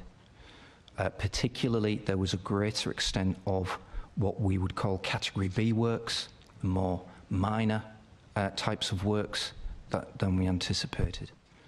And I think in our early days, we were seeking to engage, perhaps in the way that had been done in the past with applicants. Part of the responses that we've made were to recognise that because we had modelled demand stepping up in a particular way, and that wasn't actually borne out, we brought forward, quite significantly brought forward, a great deal of recruitment. So we have another 18 people working on building control who have just completed their training. They weren't originally scheduled to be recruited until this part of the financial year. We brought that forward by about 6 months.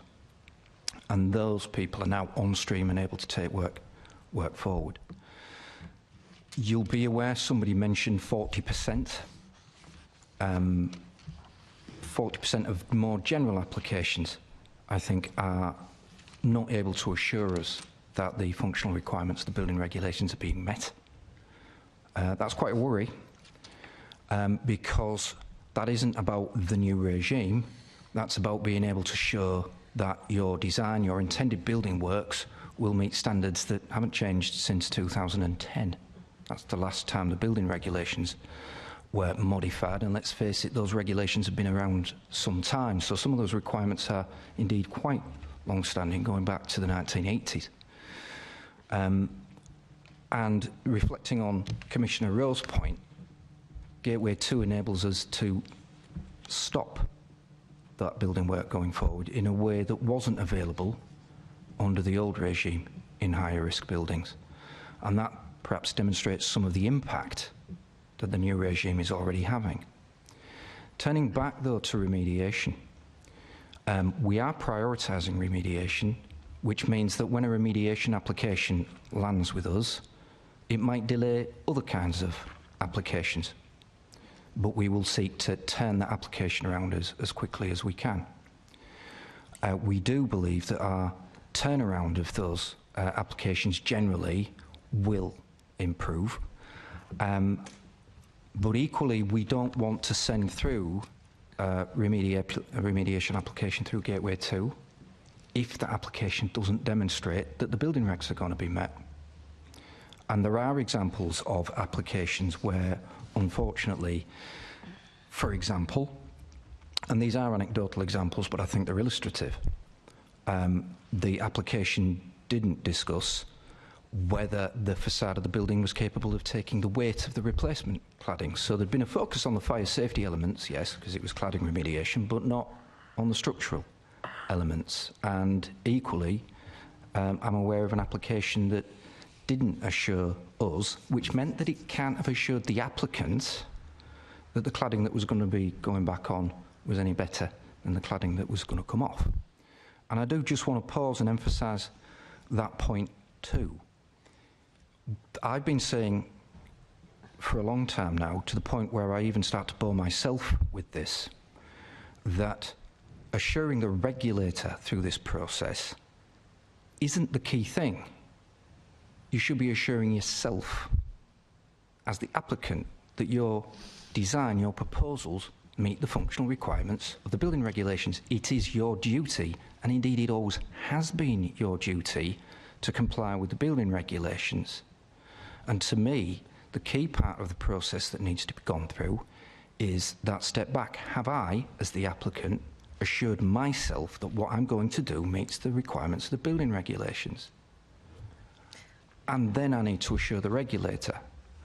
And one of my concerns that I wanted to mention here is that at times it starts to feel almost as if the whole conversation around applications is about the application rather than whether the building work will meet the requirements of the building regulations.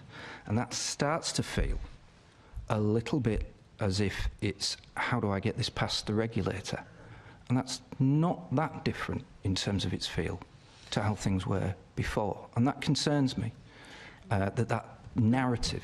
That also speaks really strongly to the point that Andy Rowe made in his introductory remarks right at the beginning of this meeting, where he was saying that this issue has been 40 years in the making, and we've got so much work to do across so many different fronts, from building control to people sort of gaming the system to a building that's 49.85 metres tall and so on and so forth. But I'm going to leave it there because I'm conscious that I want to dig into a number of other areas, but other colleagues are due to come in. Thank you very much, Chair.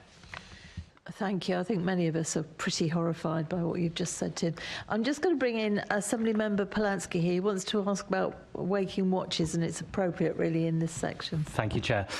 Commissioner, so first of all, I want to ask about waking watches, and the real questions I want to ask are not questions that you should either have an opinion on or decide on in terms of who pays and leaseholders, so I won't go into that. What I do want to just ask is, how are decisions made about waking watches? And I'm receiving lots of emails and correspondence that are concerned about the increasing number of them.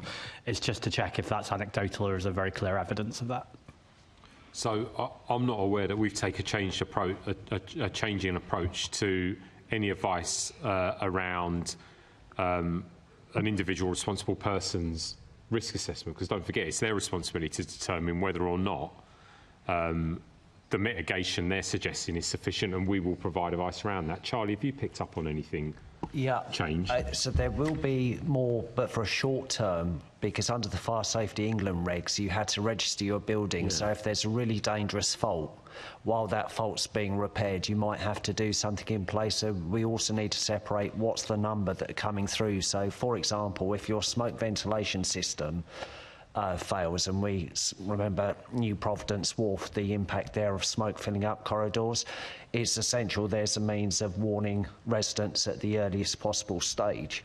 So if that's taking a while to actually fix, you might put a waking watch in for a short term. So I think you've got to be careful around the data, whether or not it's a sustained introduction of a waking watch because, say, a cladding fault, versus a short-term fix. And, you know, this is a tension that, and both the Commissioner and myself have sat in front of many community members and residents who are having a terrible time and really feeling the impact. But for us, we have to be putting safety first. So it might be right and proper to put in interim measures. But the simultaneous evacuation guidance that many stakeholders produce together collaboratively does set out that if you've put a waking watch, that as soon as possible you should put in a common alarm if it's going to be for a longer place, because if nothing else, it's generally considered to be more reliable than a waking watch. I mean, I think there's some recognition that the change in requirement to kind of notify us through the portal is counterbalanced by the fact that my understanding is the Waking Watch Replacement Fund has been reopened. That's going to continue until March 2026. So I think there is a recognition that that burden is still there. But in terms of our advice and and perhaps I'd slightly misunderstood your question, Charlie gave you a better answer, that nothing's changed in terms of how we look at a building and assess the risks and then provide advice around what is needed. For us, we always start with the safety piece, because obviously, we're here talking about fire safety, but I know I've come into previous committees and I've said it in many meetings where Tim's been there as well, is the difference between the fire service and all the other people in the regulatory space, or even in the construction spaces, we are the people who are going to hold the responsibility to respond when all of this goes wrong. And once we're in the response space, there are no guaranteed outcomes at all. So we always have to default to that, recognising our other legal duties, because we desperately don't want to get into the response stage because the margins are thin. You look at Dagenham, the margins are very, very thin between life and death for the people involved in that terrible incident. We're talking seconds, really, for some of the people who were rescued. So I don't want to get to that point. And I know that is a horrible burden for people who are then facing the cost, the inconvenience, the anxiety that those sort of mitigations bring. But better that than the tragedy we saw at Grenfell, I'm afraid. Unsurprisingly, I absolutely agree that safety first clearly has to come, and the question about who pays is probably a question for Housing Committee. Thank you very much. Thank you. Thank you. We're now moving on to enforcement, and that's starting with Assemblymember Clark. Thank you, Chair. I think all in this room are disappointed to hear as you've said, Tim, that some of these things that are being built, while they may be within the guidance, then fail in terms of what is actually safe, and developers are reassuring the regulator and perhaps the local authority when it comes to planning, rather than ensuring that these buildings are safe.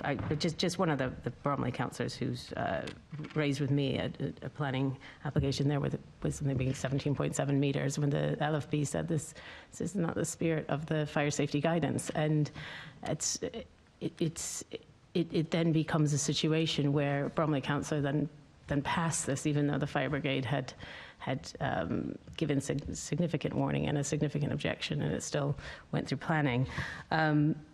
But that was based on the fire safety guidance of 18 metres, and so these, I'm sure we all have examples, but it's terrible to see this stuff play out in real life when we have real warnings from the fire brigade, and these things are passed. Anyway, I'm coming on to enforcement. And Tim, I'll go to you. Is there an agreed process for who should take forward enforcement action? And if not, how is the decision taken and by whom? I think at this stage, this is something that we're still working towards. MHCLG recently published guidance for regulators to help us work towards that. Certainly, as we work through our processes of building assessment certificates, etc., we will come to conclusions, including using advice from our colleagues in the fire and rescue services, as to what needs to be done in relation to a building. As an organisation, being part of HSE, we're not reticent about enforcement action. We have tools within the Act, compliance notices, etc., that we will deploy where required. I think it's too early in the stage of our work in the in-occupation space to be able to talk about figures and amount of enforcement, and our focus so far to date has been with organisations that haven't actually registered their buildings properly, haven't provided key building information, etc. As we get more into our work on building assessment certificates, I think will start to bring forward enforcement.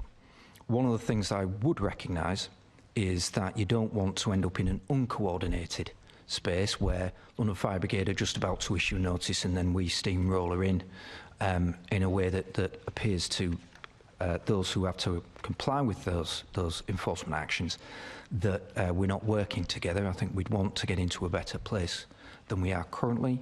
With that, there are also legal requirements for us to consult each other as we go forward on enforcement, and I'm aware of a number of occasions where London Fire Brigade have alerted to us that they're intending to take enforcement action, and thank you, Commissioner Rowe, for doing that.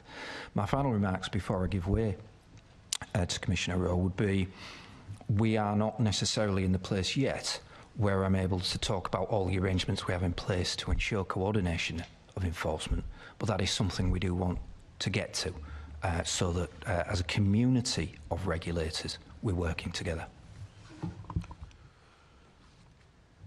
Andy, did you want to come in on that? Yeah, I want to positively support Tim in this. I think that when the regulations first came into force, this was a real challenge, making sense of what, in the end, multiple enforcement agencies working across more than one regulatory regime. It was inevitable there was going to be some challenge in that. What I would say to the BSR's credit and local authorities and the GLA is that this is an almost constant conversation, because none of us want duplication. We're all stretched in terms of resources, and we just really want to use the enforcing agency that makes the most sense at that point in the context of the risk the building represents. So I think that bit of it actually is pretty positive. I think I'm confident we will get to an endpoint on that makes sense.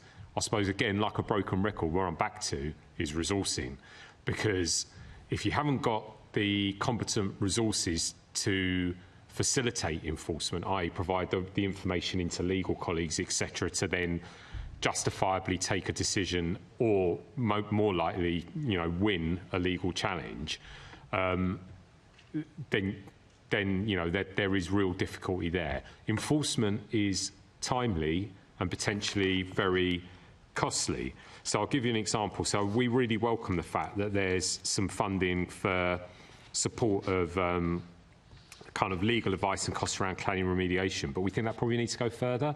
Option one is sort of £5,000 to procure independent advice from third-party professionals to assess the legal case. Two is up to £100,000 to procure the necessary third-party expert services. That's fine, but we estimate, and we've probably got the most skin in the game because we do more enforcement than just about anyone else, is that a remediation order is more likely to cost £200,000. So really, we think you've got to do everything before you get into that space. I've got to say again, positively, we're very heavily engaged with central government, colleagues in the GLA and the BSR, and I do think we're being heard, and I do hope that we do see positive proposals like on-the-spot fines, putting the burden back onto developers, coming through in subsequent changes to guidance and legislation. If we get that, that will ease the burden. I mean, we're doing our bit. We've already issued 300 formal letters as part of the remediation oversight panel's work. So we're already warming people up to the fact that we're coming to them. And last year, I mean, we served 92 prohibition and restriction notices, 223 enforcement notices, and 780 notices of deficiency. So we've got a lot of experience in this space, but it's going to take a kind of sophisticated approach that recognises it's not necessarily about always what's eye-catching, it's about what's effective and having the data and evidence to show that. If you can get there earlier, at an earlier stage, and get people to do the right thing and to comply before you get into full enforcement with all the costs that go with it. That's our preference generally. I think that's probably all I'd want to say. I don't know if you've got anything to add, Charlie, so you've got some of the detail. Yeah, no, I think that's a really good summary, and one of the challenges for us in London is, of course, we're working with 32 local authorities plus the City of London, and we are one service with one pool of resource. So we've got very good relationships with local authorities. We work closely with GLA. But as the Commissioner said, it's also like the 300 formal letters we've sent out to buildings that are awaiting remediation is what can we do in terms of that soft pressure that doesn't take up our most competent people, if you like, but starts that process and that journey with people. So from that, we got about 50, 60 responses already setting out remediation plans, which is positive. But now we need to look at, OK, what do we do next? But again, as the Commissioner said, making sure we target very finite resources, along with working through with GLA colleagues and local authorities to be as effective as possible. And actually, it's probably just one final point I'd like to make, which is an ask that I think we will formally put to government at some point. We've had early discussion around it. I've spoke to it in this committee. I think at the much sharper end of it, if you look at what's possible under other regulatory acts in relation to the built environment, I think there should be the possibility of government or local authority expropriation or compulsory purchase orders for the most egregious cases. So I think it's removing the asset that carries the greatest threat in the end for people who are the most recalcitrant. So I think there's something in that, but again, of course, there is complexity to that, and it would have to be worked through, and we'd have to understand how and where that was then kind of delivered through legislation. It's all really helpful. Thank you, and thank you, Chair. Thank you. Actually, you've answered an awful lot of the next question, but I'll let Assembly Member Polanski to get what he can out of his last question. So, Commissioner, the committee understands that you've not been able to reclaim the legal costs for enforcement of fire safety measures. Is this position satisfactory? Is this position addressed in the government's remediation enforcement support fund? Yeah, from our understanding, unlike the fire safety order where we may be awarded costs, it's not that space for remediation orders, and it's also tier 1 tribunals are not a place that the fire services have worked in normal business previously. So that is a challenge for us. And again, when you think about the risk of, for example, £250,000 being lost if there's an unsuccessful challenge, you know, we also have a duty to our communities to provide best value and be as efficient and effective as possible. So yes, but again, I'm sorry it's a bit of repetition, but as the Commissioner said, if we can put the focus more on those people responsible where they know that there are simple, straightforward processes that will hold them to account, then I think we'll be in a better place. And the Commissioner gave the example of fixed penalty notices where you get a similar thing under the Housing Act already. If you know you're going to start on that journey with a fine, and that can be put forward in quite a streamlined way under the right legislation, we just think it's helping people to change behaviours. Yes, and also compulsory purchase made total sense. Thanks, Chair. Thank you. Very briefly, there must be a reluctance to really go in heavy because of the cost implications. But actually, if these, whether they're developers, whether they're people that own buildings, know that you will go in, you know, without that reluctance, perhaps it would be the stick as opposed to a carrot. So perhaps that might be a request for a pot of money specifically for that, because people learn very quickly when colleagues that have not performed their duty, if you like, on their buildings, they learn very quickly if it hits them very severely in the pocket. So perhaps that's something to look to have a ring-fenced amount of money for this sort of enforcement action. Yeah, and I think we would then need to, I think from our, or you can say that, Charlie. Go on. Apologies, but this again reflects actually the amount of time the Commissioner and myself are spending trying to take these matters forward on a day-to-day basis, because it really is important to us. But one of the things we are looking for is we very much welcome funding, but again, if we can leverage capacity to bring in to help enforce through framework with government or other means, we're absolutely keen to explore that. And what I would say to the Deputy Chair as well is that we haven't shied away from the difficult actions as well. You would have heard the Commissioner speak to previous committees about record-breaking fines for £1 million for a care home, £500,000 for a local authority, and those cases literally took 2 to 3 years to bring to fruition. So we have done the difficult work, but again, because the volume that this committee has highlighted in this space, we have to be clear in terms of what we can achieve. And tell me, if you get that money, the £1 million back or whatever, does that go back into funds? No, sadly, we didn't get the £1 million back. We got a small proportion of costs, but again, it was the right thing in terms of trying to bring I get forward that. action. It's just that it might be a way of funding. Yeah. There is, for other parts of this model, a recharge mechanism that's how it becomes self-sufficient again. So I think we're interested to see how that's going to work eventually. You know, the polluter pays principle. So that's in there, but we need to see that in operation to understand how that's going. You know, how far that's going to go in terms of covering the outlay. Well, Well, perhaps that's something we can pick up on this committee again, because I think there's a whole scope there that it would, if it could pay for itself, the message would go out pretty quickly that you've got to comply. I mean, I'm not really here to defend developers, as you've probably noticed. I've never seen you do it yet. What I will say in their defence is that all of this is also dependent on competent skills in the construction sector. So don't get me wrong, I think developers have a responsibility for that. I think if you're building buildings for profit, just like we have to invest in our workforce to train them, you know, I've got a statutory duty, that's my job. You know, with the lack of a national education system, there was no point moaning about it. We just set up our own academy. So I think for the big developers, I'm not sure that I have huge amounts of sympathy around the lack of skills in the construction sector, because I think if they were forward thinking, they could have thought and recognised this some time ago and built their own training kind of academies into their own business. But for your smaller and medium-sized enterprises, I would recognise that some of this is very challenging, because you do just need people who know how to build this stuff, really. So none of this is separate. You have to see it as a whole issue, both the sorting out of the legacy stock, the safe construction of buildings moving forward, and those who inspect it.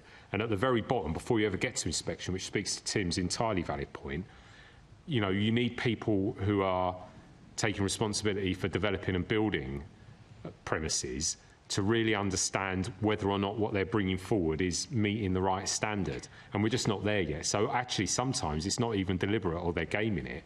They have just subcontracted to someone who they hadn't assured themselves had all the skills that were necessary, or they were struggling to find someone within the market who could provide it. So this is just a continuous ongoing challenge through the layers, I think. OK, perhaps this can be picked up on your housing, aren't you, Zach? You're on Housing Committee. Is anybody on Housing Committee? There you go. Assemblymember Cooper, I'm sure, will pick up on that. Well, we're going to move on now to barriers and challenges to accelerating remediation, and that's going to be led by my colleague, Assemblymember Turrell. Thank you, Chair. Good morning to the panel. I think I'll throw this to these questions to Andy and Tim, but if anyone else has anything you want to add, just feel free to jump in. So the first question I've got is, what engagement have you had with the government and its remediation acceleration plan? I'll start with Andy. Continuous, to be fair, and I both with colleagues in the Greater London Authority, with colleagues in the BSR in the same room, and that's been led from the very highest levels of government, to be fair. You know, I've had more than one meeting where the Deputy Prime Minister, Angela Rayner, has led that process as Secretary of State. I've had multiple meetings with both ministers and senior officials around remediation, very heavy involvement, very detailed discussion around the mechanics of actually delivering remediation, then supported at the operational level where multiple meetings with myself and Charlie on it, and then down through the operational layers to actually get to that deal to bring back for ministerial decisions. So I would say actually that's a positive story, very, very heavy engagement with a desire to try and solve the problem, but not without its challenges, as you've heard throughout this committee. Similarly, we engaged and were engaged by MHCLG in the development of the plan and its various aspects, and have simultaneously alongside that been thinking about how we contribute practically to the delivery of that remediation acceleration, and that includes but goes beyond the idea of prioritising remediation gateway 2 applications that comes in, and I may speak a little bit more about that later, but I'm aware you've got other questions to work through, so I won't speak for too long right now. Roxanne? Just to add, from a GLA perspective, we've been very engaged with the government in terms of their commitment to the remediation acceleration plan and the 3 objectives that it has. Deputy Mayor Tom Copley has attended similar meetings with the Deputy Prime Minister, has regular engagement with the Building Safety Minister. There are roundtables with all mayoral authorities. The government has set the expectation in the remediation acceleration plan for for greater engagement for all mayors, and notably, as you say, like the building safety crisis is most acute in London. So we are looking at what we can do within the GLA to coordinate activity, including on enforcement with our local authorities, London Fire Brigade, BSR, the social housing regulator, and others, to look at what we can do to support the government when they publish an update of their remediation acceleration plan. Thank you for those answers. So going on to my next question is, what are the key challenges London's remediation acceleration plan needs to overcome to speed up remediation in London? And I'll start with Roxanne. I think we've covered many of those in terms of like skills, expertise, capacity. I would also like to add data. One of the main issues I believe that there is that there is no like single source of the truth on where the issues are for all buildings above 11 metres. Many of the different regulatory bodies have very good databases and information, but as we've discussed in terms of like enforcement and having that lead enforcement, lead a regulator, there is certainly something that we think is very important in having better data so we understand where those buildings are. Assembly member Polanski asked me about like new buildings that are coming in and applying for funds. Having at the start that really good database and understanding will help us make sure that all buildings are being remediated. And certainly we're really pleased by the work for the building safety regulator in making sure that we have that register for high-rise buildings, but making sure that that is a single source of the truth for everybody, something we would like to work towards and something that the government is committing to.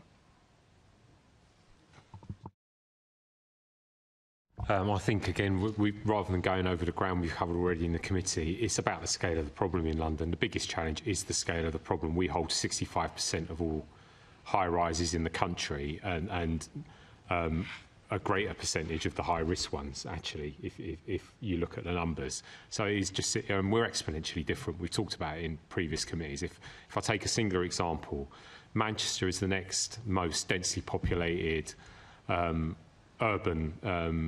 environment in the UK, both in terms of overall population, its general size, and the scale of risk in it. It's got, and it'll be changed, it'll have changed by now to be fair, but it had around 500 high-rises the last time we looked. That's 100 less than Westminster alone. So we're just exponentially different. So we have to manage the risk differently. And then you combine that with the resourcing issue, which is a national one, but has obviously felt particularly painfully here because of the scale of the challenge. It is just very different. This is a global kind of mega city. That really lies at the heart of it. And I suppose just constantly challenging ourselves to improve the process, whether that's by way of access to the funding, working with government to understand whether we can consolidate, recognising that as the risk emerged, different governments have rightly added on access to funding to address it, but now perhaps getting to a point where we need to bring it all together and not allow those who have the responsibility to manage buildings the excuse of finding the bureaucracy challenging, as an example. And then Roxanne's point around the data, absolutely. But again, that being a challenge, because as we all know, getting different bits of public sector, particularly IT, to talk to each other in the context of different age, different levels of interoperability, sounds like something you should just sort out, but will not be like that, because having a one system or access across the piece will need some real imagination to make sure that we don't create another white elephant or something that isn't fit for purpose in the future. So that would be my summation of kind of what we face within the remediation space. Very briefly, I don't think we should forget that in some cases there are disputes that are occurring between the players. The Remediation Action Plan attempts to address that by talking about how can we fast-track the resolution of those disputes. Commissioner Rowe mentioned, of course, the complexity of some of those arrangements, and I know that the property law that may apply in these areas is quite complex. Unfortunately, I think in some cases the disputes are being used, and that is causing delay or stalling of the process. And unfortunately, residents who live in those buildings are then stuck in the middle. And we've all seen the news reports of how that has a real impact on their mental health and well-being. not able to sell, not able to insure, facing very, very significant costs. Thank you for that. And then on this thing, so how should the plan prioritise remediation and who should be responsible for it? If I'll start with Andy and then see if anyone disagrees with his response.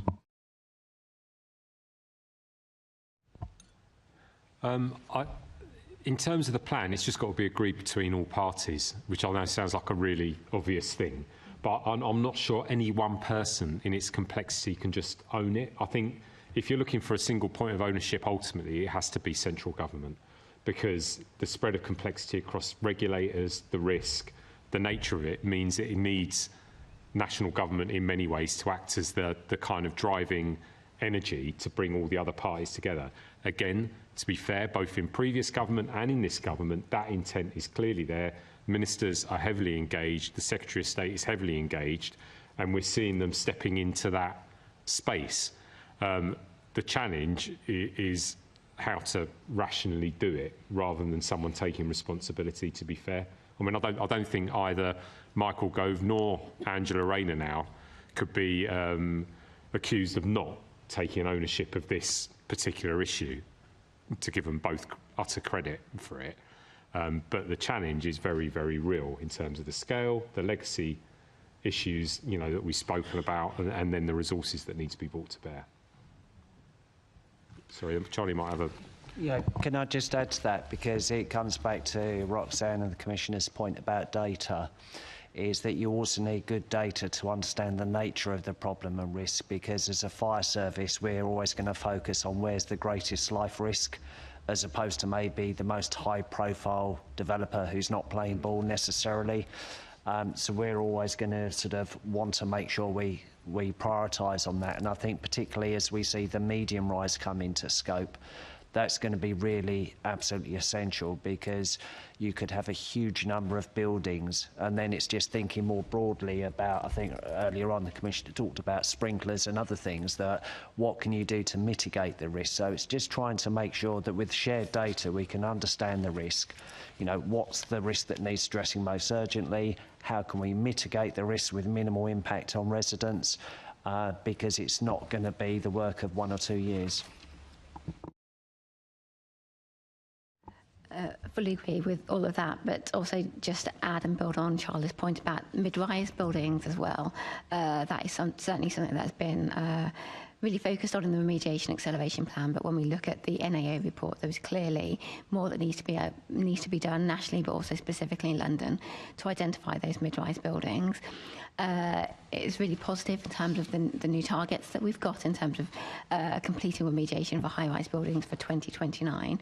But I think from a GLA perspective, we particularly agree with Charlie's point about making sure that we are prioritising the highest risk buildings while also bringing on those mid-rise buildings as well.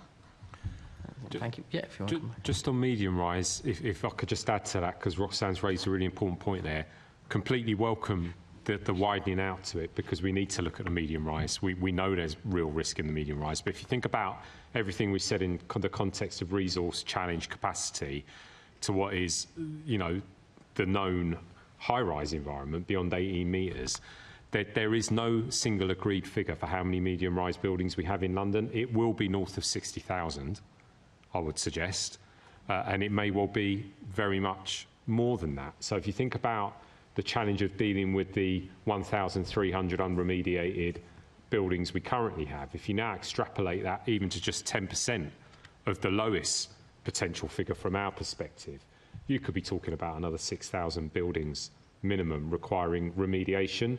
And without wanting to cause ourselves a further headache, we think there are other spaces that in the end will need to be included within the understanding of high-risk buildings. So sheltered housing, for example, we think should be in there. If we think about where people suffer injury or sadly lose their lives, you might well want to consider that. Care homes.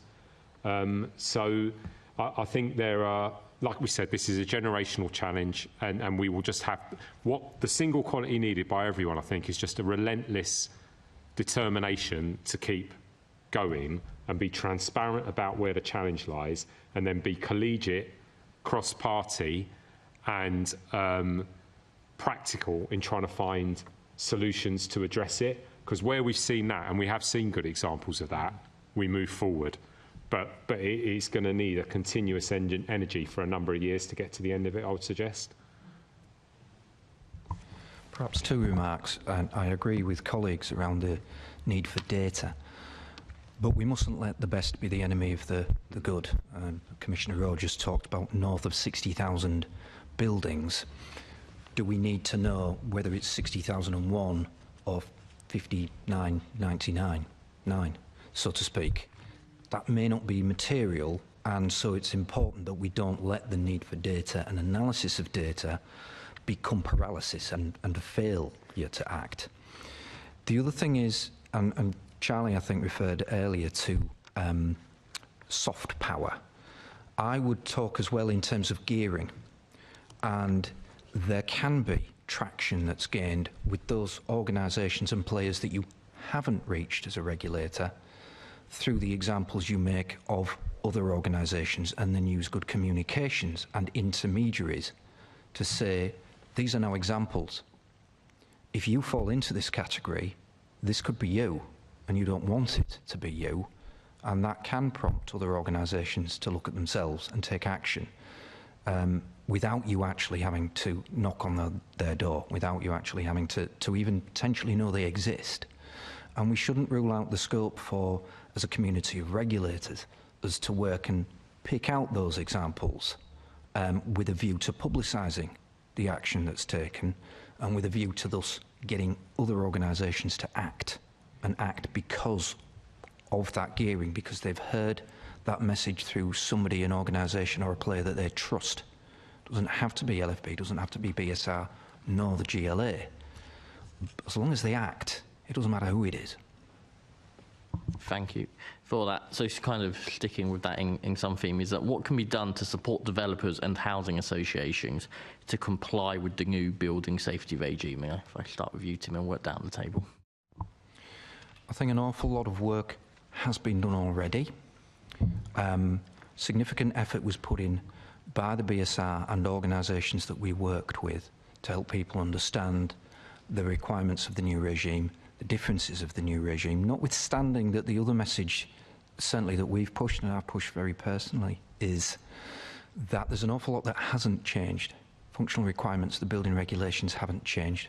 Building that was safe before the new regime started, if it was safe, then it's safe afterwards. There is more that can be done, and I've asked my team this week to pivot towards supporting industry's own efforts to put out communications that assist with that.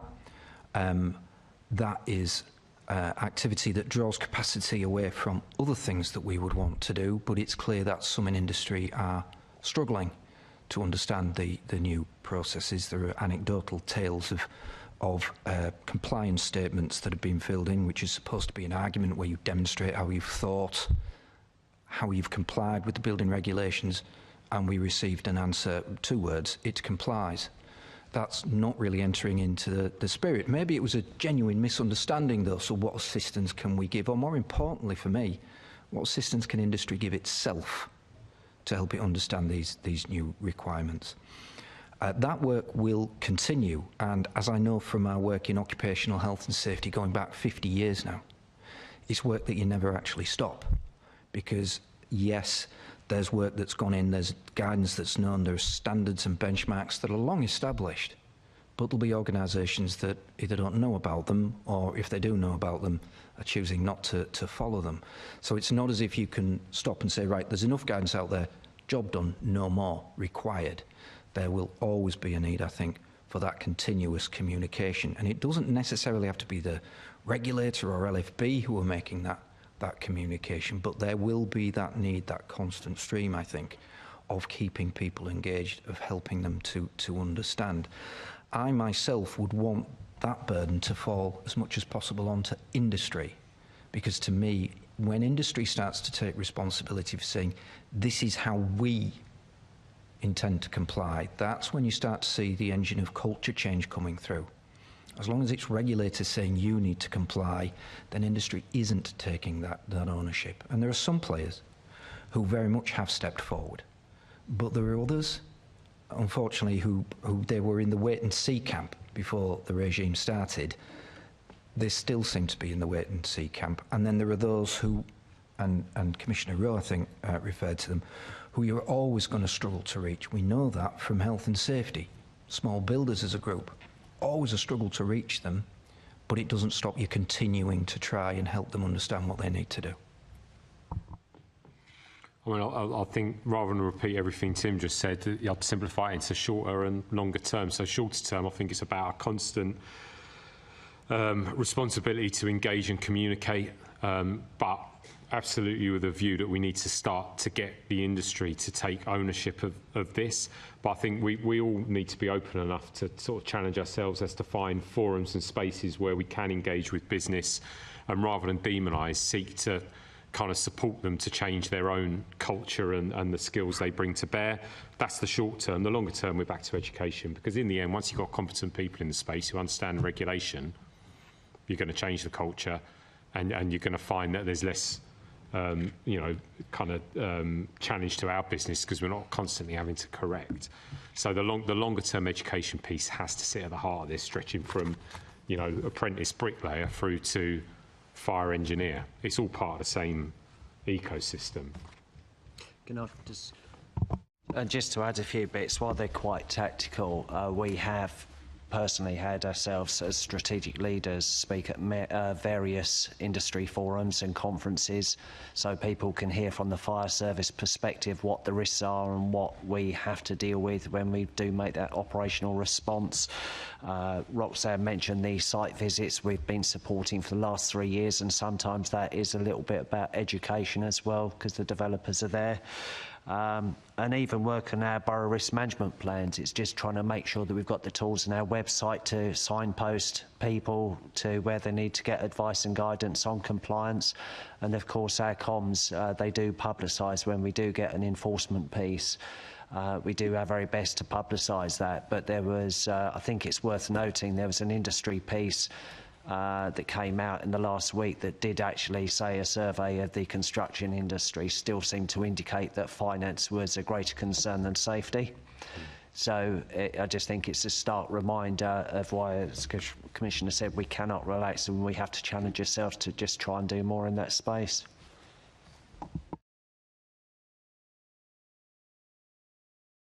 So, yeah, microphone, sorry.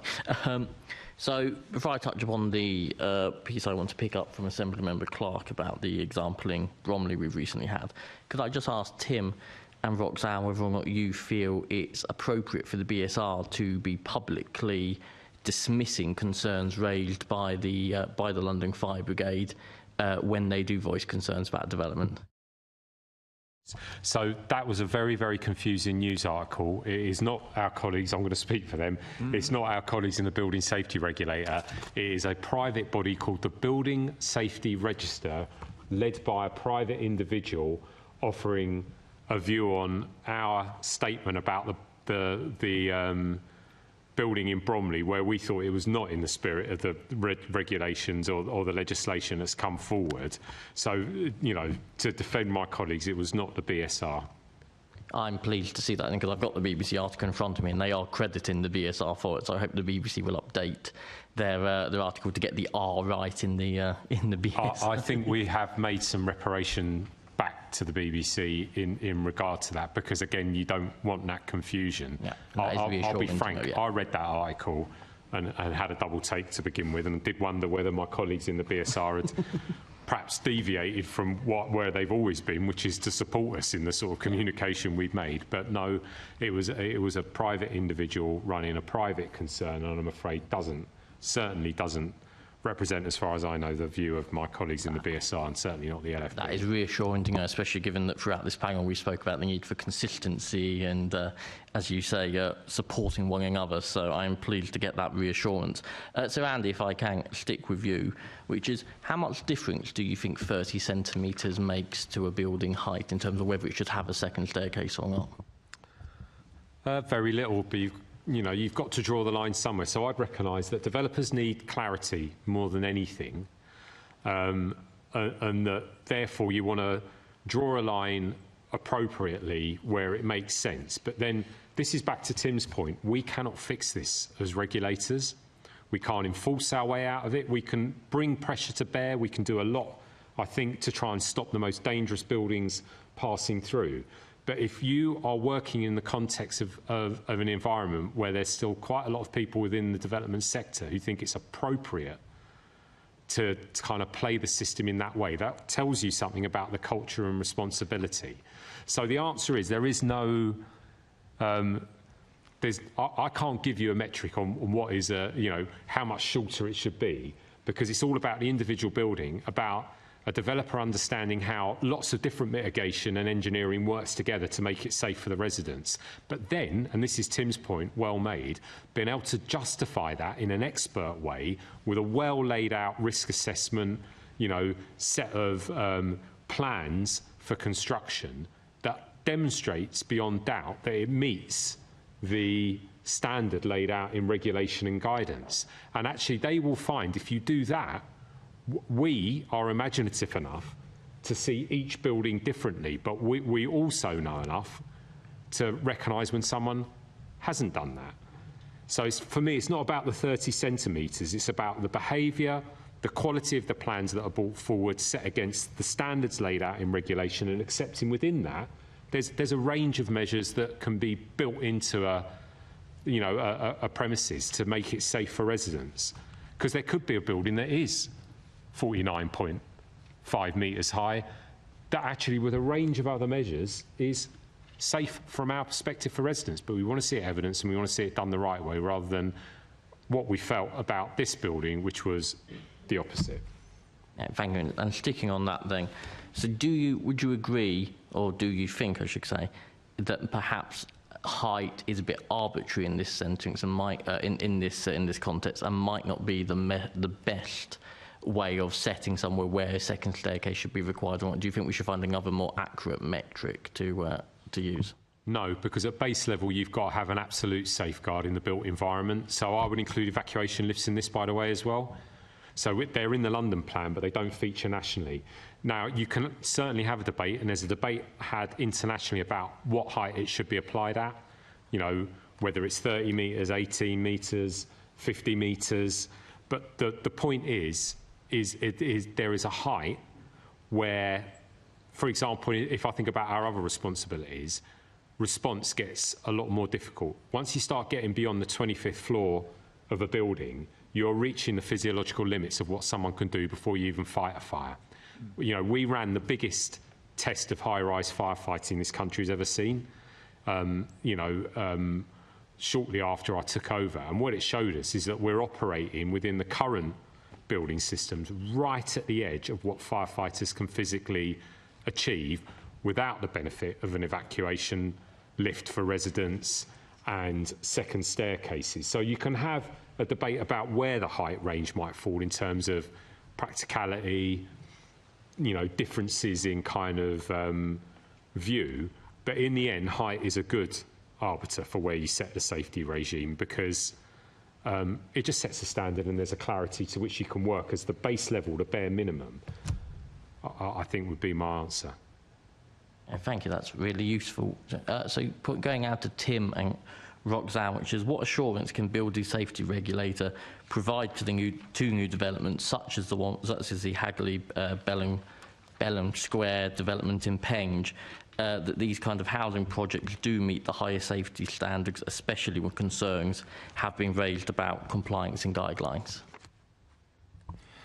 I'm not familiar with the particular application. It wouldn't be appropriate for me to talk about it here.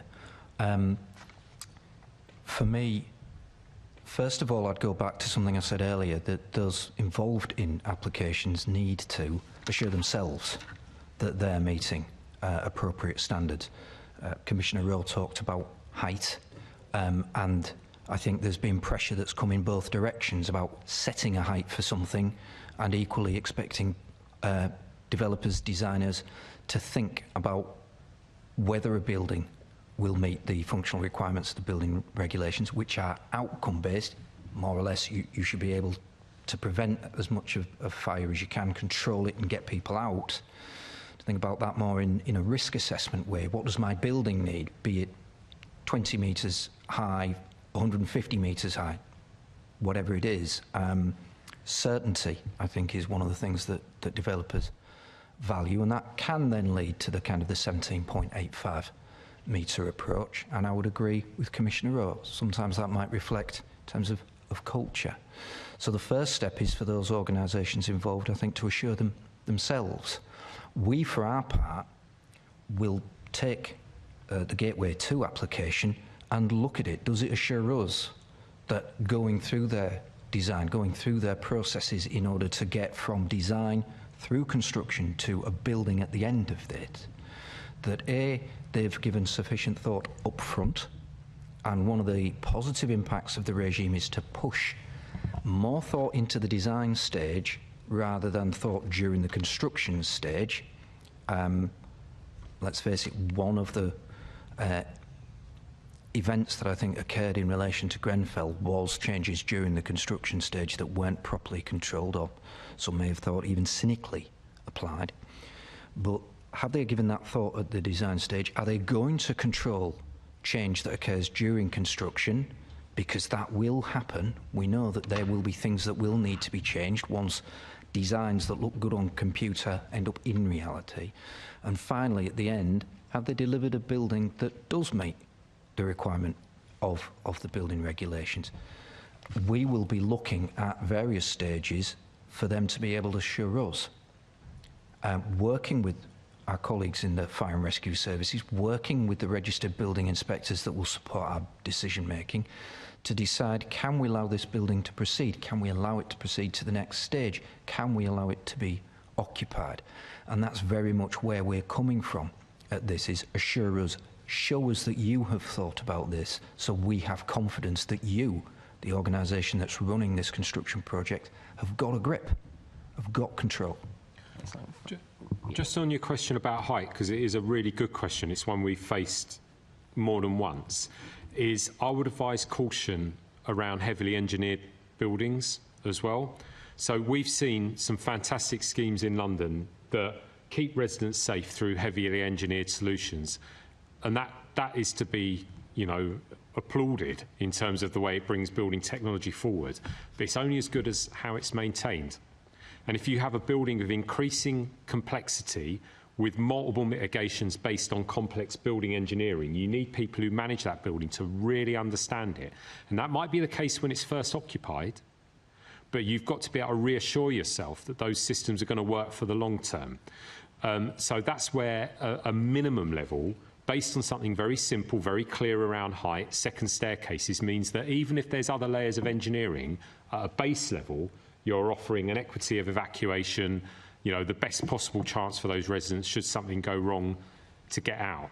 So I think there's very good arguments, as much as we would want to be flexible around an engineered solution, to advise some caution, because as good as it might be at the point it's first applied, it's only then as good as the many years later. And I suppose it would be completely remiss in the context of my own experience, and Charlie's, who was there with me that awful night, not to remember that when we look at Grenfell Tower, if we think about that scheme in Penge, we're talking about a building that was just short of the threshold where you needed a wet riser, had a dry riser in there and a single staircase. And I can tell you now, as the incident commander of that incident, that presented me with the most serious firefighting challenge that any service had faced since the Second World War.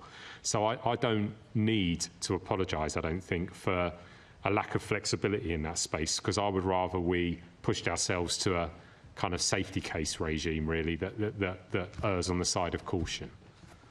Thank you for that. And then the final question from me on this thing is around the fact that for our current planning process and the housing targets that are now being set, we have increasingly, it seems, with the appeal process and so forth, to actually the current sanction programmes of punishing councils who don't build enough homes or don't complete enough homes seems to be putting a lot of pressure on councils to approve applications.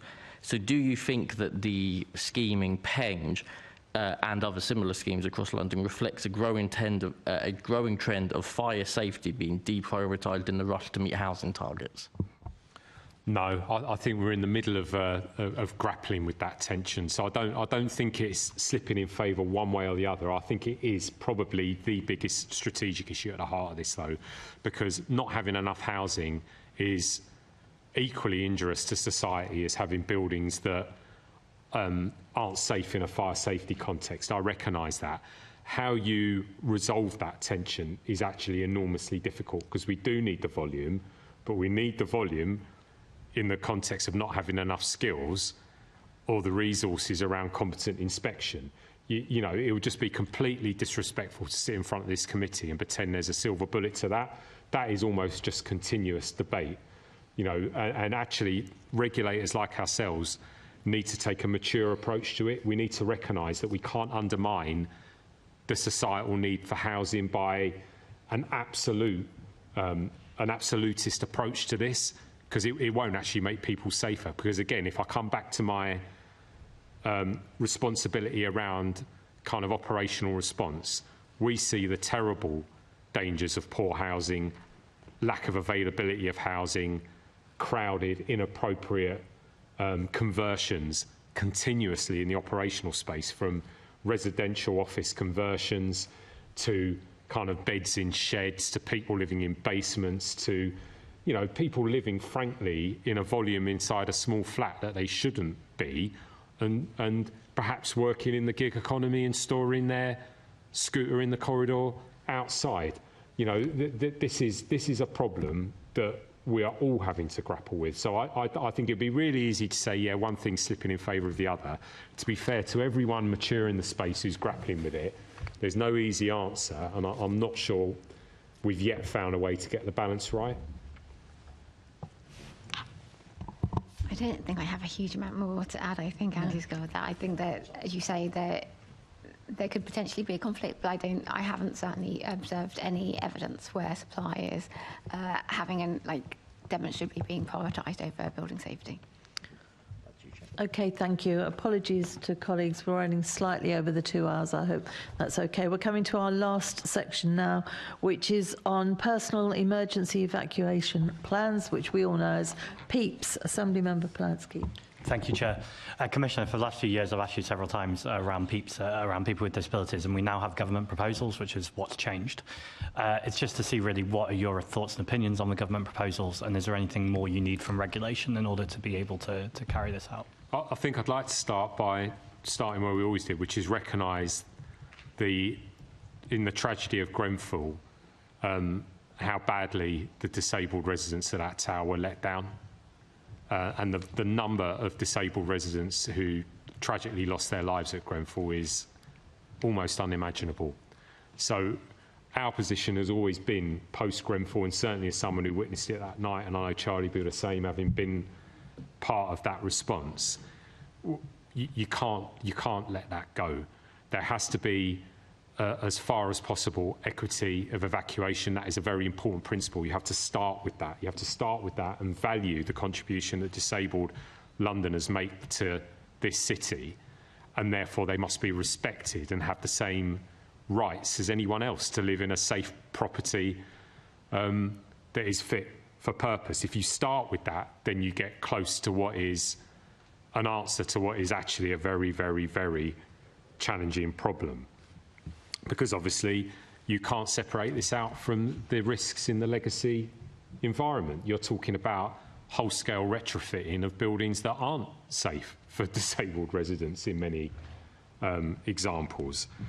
We welcome the current set of proposals in as far as how much they've moved from where we started. Where we started, actually, if I think about the original consultation, was not really a plan that we could have supported, because it was simply about providing us with the information of where a disabled resident lived. Well, that's not a personal evacuation plan, because as I've said in many committees before, once we're there and responding, we know our duties. You know, we're out there doing it every day. We will make best endeavour. I willingly accept that it is written in legislation that I am responsible, the London Fire Brigade is responsible for rescue. But whether we're made statutorily responsible for it or not, it doesn't change the fact that there is no guaranteed outcome in the dynamics of a fire. We've got a responsibility to do our absolute best with the right procedures and train our workforce. It's everything that comes before that counts. In terms of what we've seen written, we think it's much better than where we were, but we'll need to understand all the detail that lies beneath it and how it will be practically implemented before I think we can say reasonably what parts of it we think are really going to operate well and other bits that seem like they might need to go a bit further. So where we would welcome some clarity, recognising this is a much better starting point, is one, how will disability grants be applied with equity and across different tenure types? i.e., whilst we can see there's clearly a principle established around funding through social housing, we all know, again, because of the problems we've talked about around the housing environment in London, that we've got many people who live in the private rented sector on low income who are disabled. We need to know really as a basic premise what scale of funding sits beneath this full stop, because there are 1.2 million disabled Londoners. If we think only 10% of those live across high and medium rise environment, then that's still 120,000 people who might need support. We will want to understand how we can usefully be part of the enforcement of any regulation that follows, again, within the context of another duty placed upon us. We fully accept that duty. It's very important to us. It was one of the most awful parts of that tragedy, the loss of disabled Londoners' lives. But we do need to understand how it then fits into all the other regulation, guidance and powers that we've talked about today. Having said all that, and the pressures on resourcing, we also think that in terms of next steps, you might need to extend the scheme into sheltered housing, for example, if you think about where many disabled people live. And then, in the spirit of trying to offer solutions, I think it does need to be person-centred. It has got to look at each individual, absolutely. But once you start understanding the real scale of this and what we think needs to be done in terms of funding to really implement it in a way that's meaningful, you do then start to link it back to remediation. You link it back into perhaps central funding around sprinklers. Because actually, rather than focusing on an individual flat, perhaps we start to think about sprinklers as a really good bit of broad mitigation, whether it's in a clad building or whether it's in a building where you have a number of disabled residents, and whether that longer-term benefit to everyone living in the environment might be worth considering. And then I think, again, you've heard a lot about the challenges we find with responsible persons in terms of the current regimes. We recognise, actually, that the responsibility for the safety of disabled residents should lie with the responsible person, but we would very carefully need to understand their role in being the determining factor in whether an individual gets the proportion amount of mitigation. So I think in summary, the answer is this is much better than where we started a number of years ago. We welcome that there's greater clarity.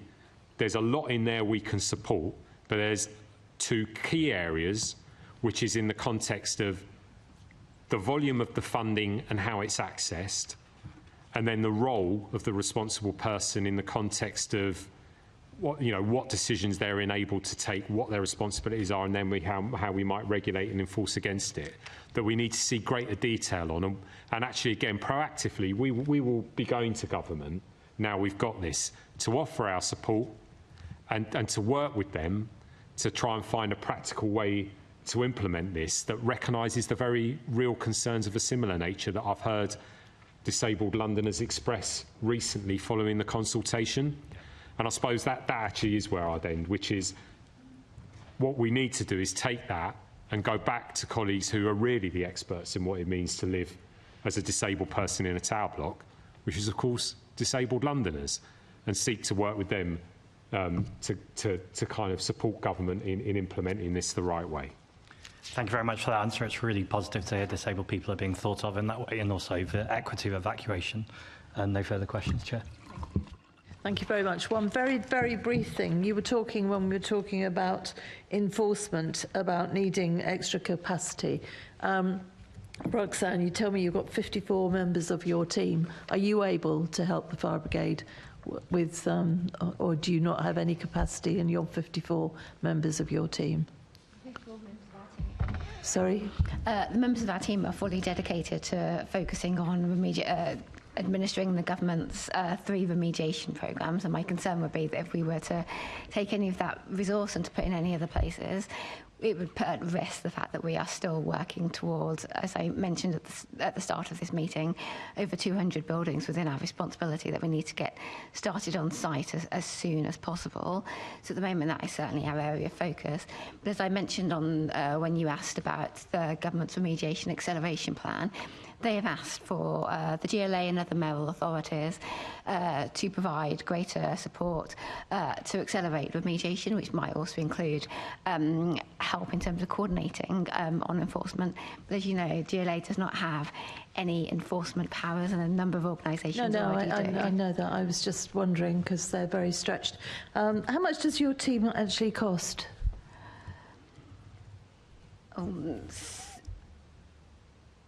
The team's budget for 24-25 was just shy, I think, of £5.5 million.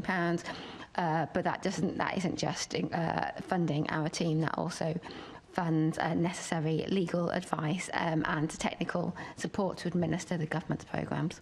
5.5 million. Lovely, thank you. All right, thank you all very much indeed.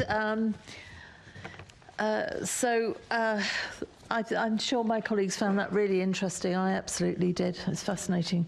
So thank you to our guests for all your contributions today. We have a few short items of business before we will conclude. Can we note the report and today's discussion?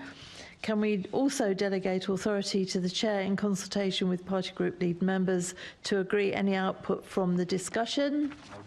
Thank you. Can the committee note its work programme?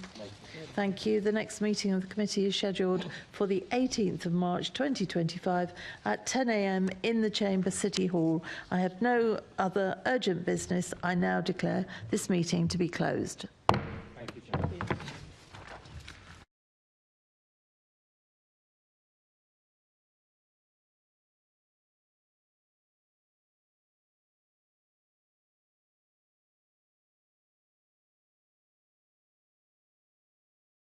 London Authority.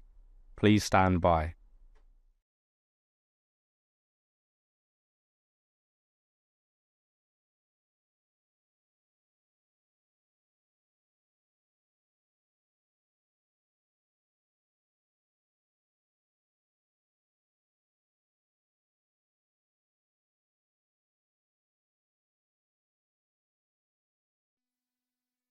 This is the broadcast from City Hall, the home of the Greater London Authority.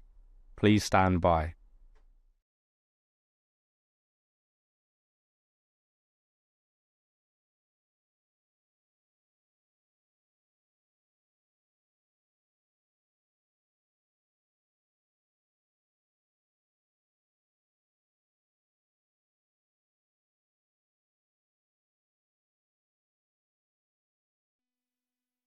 This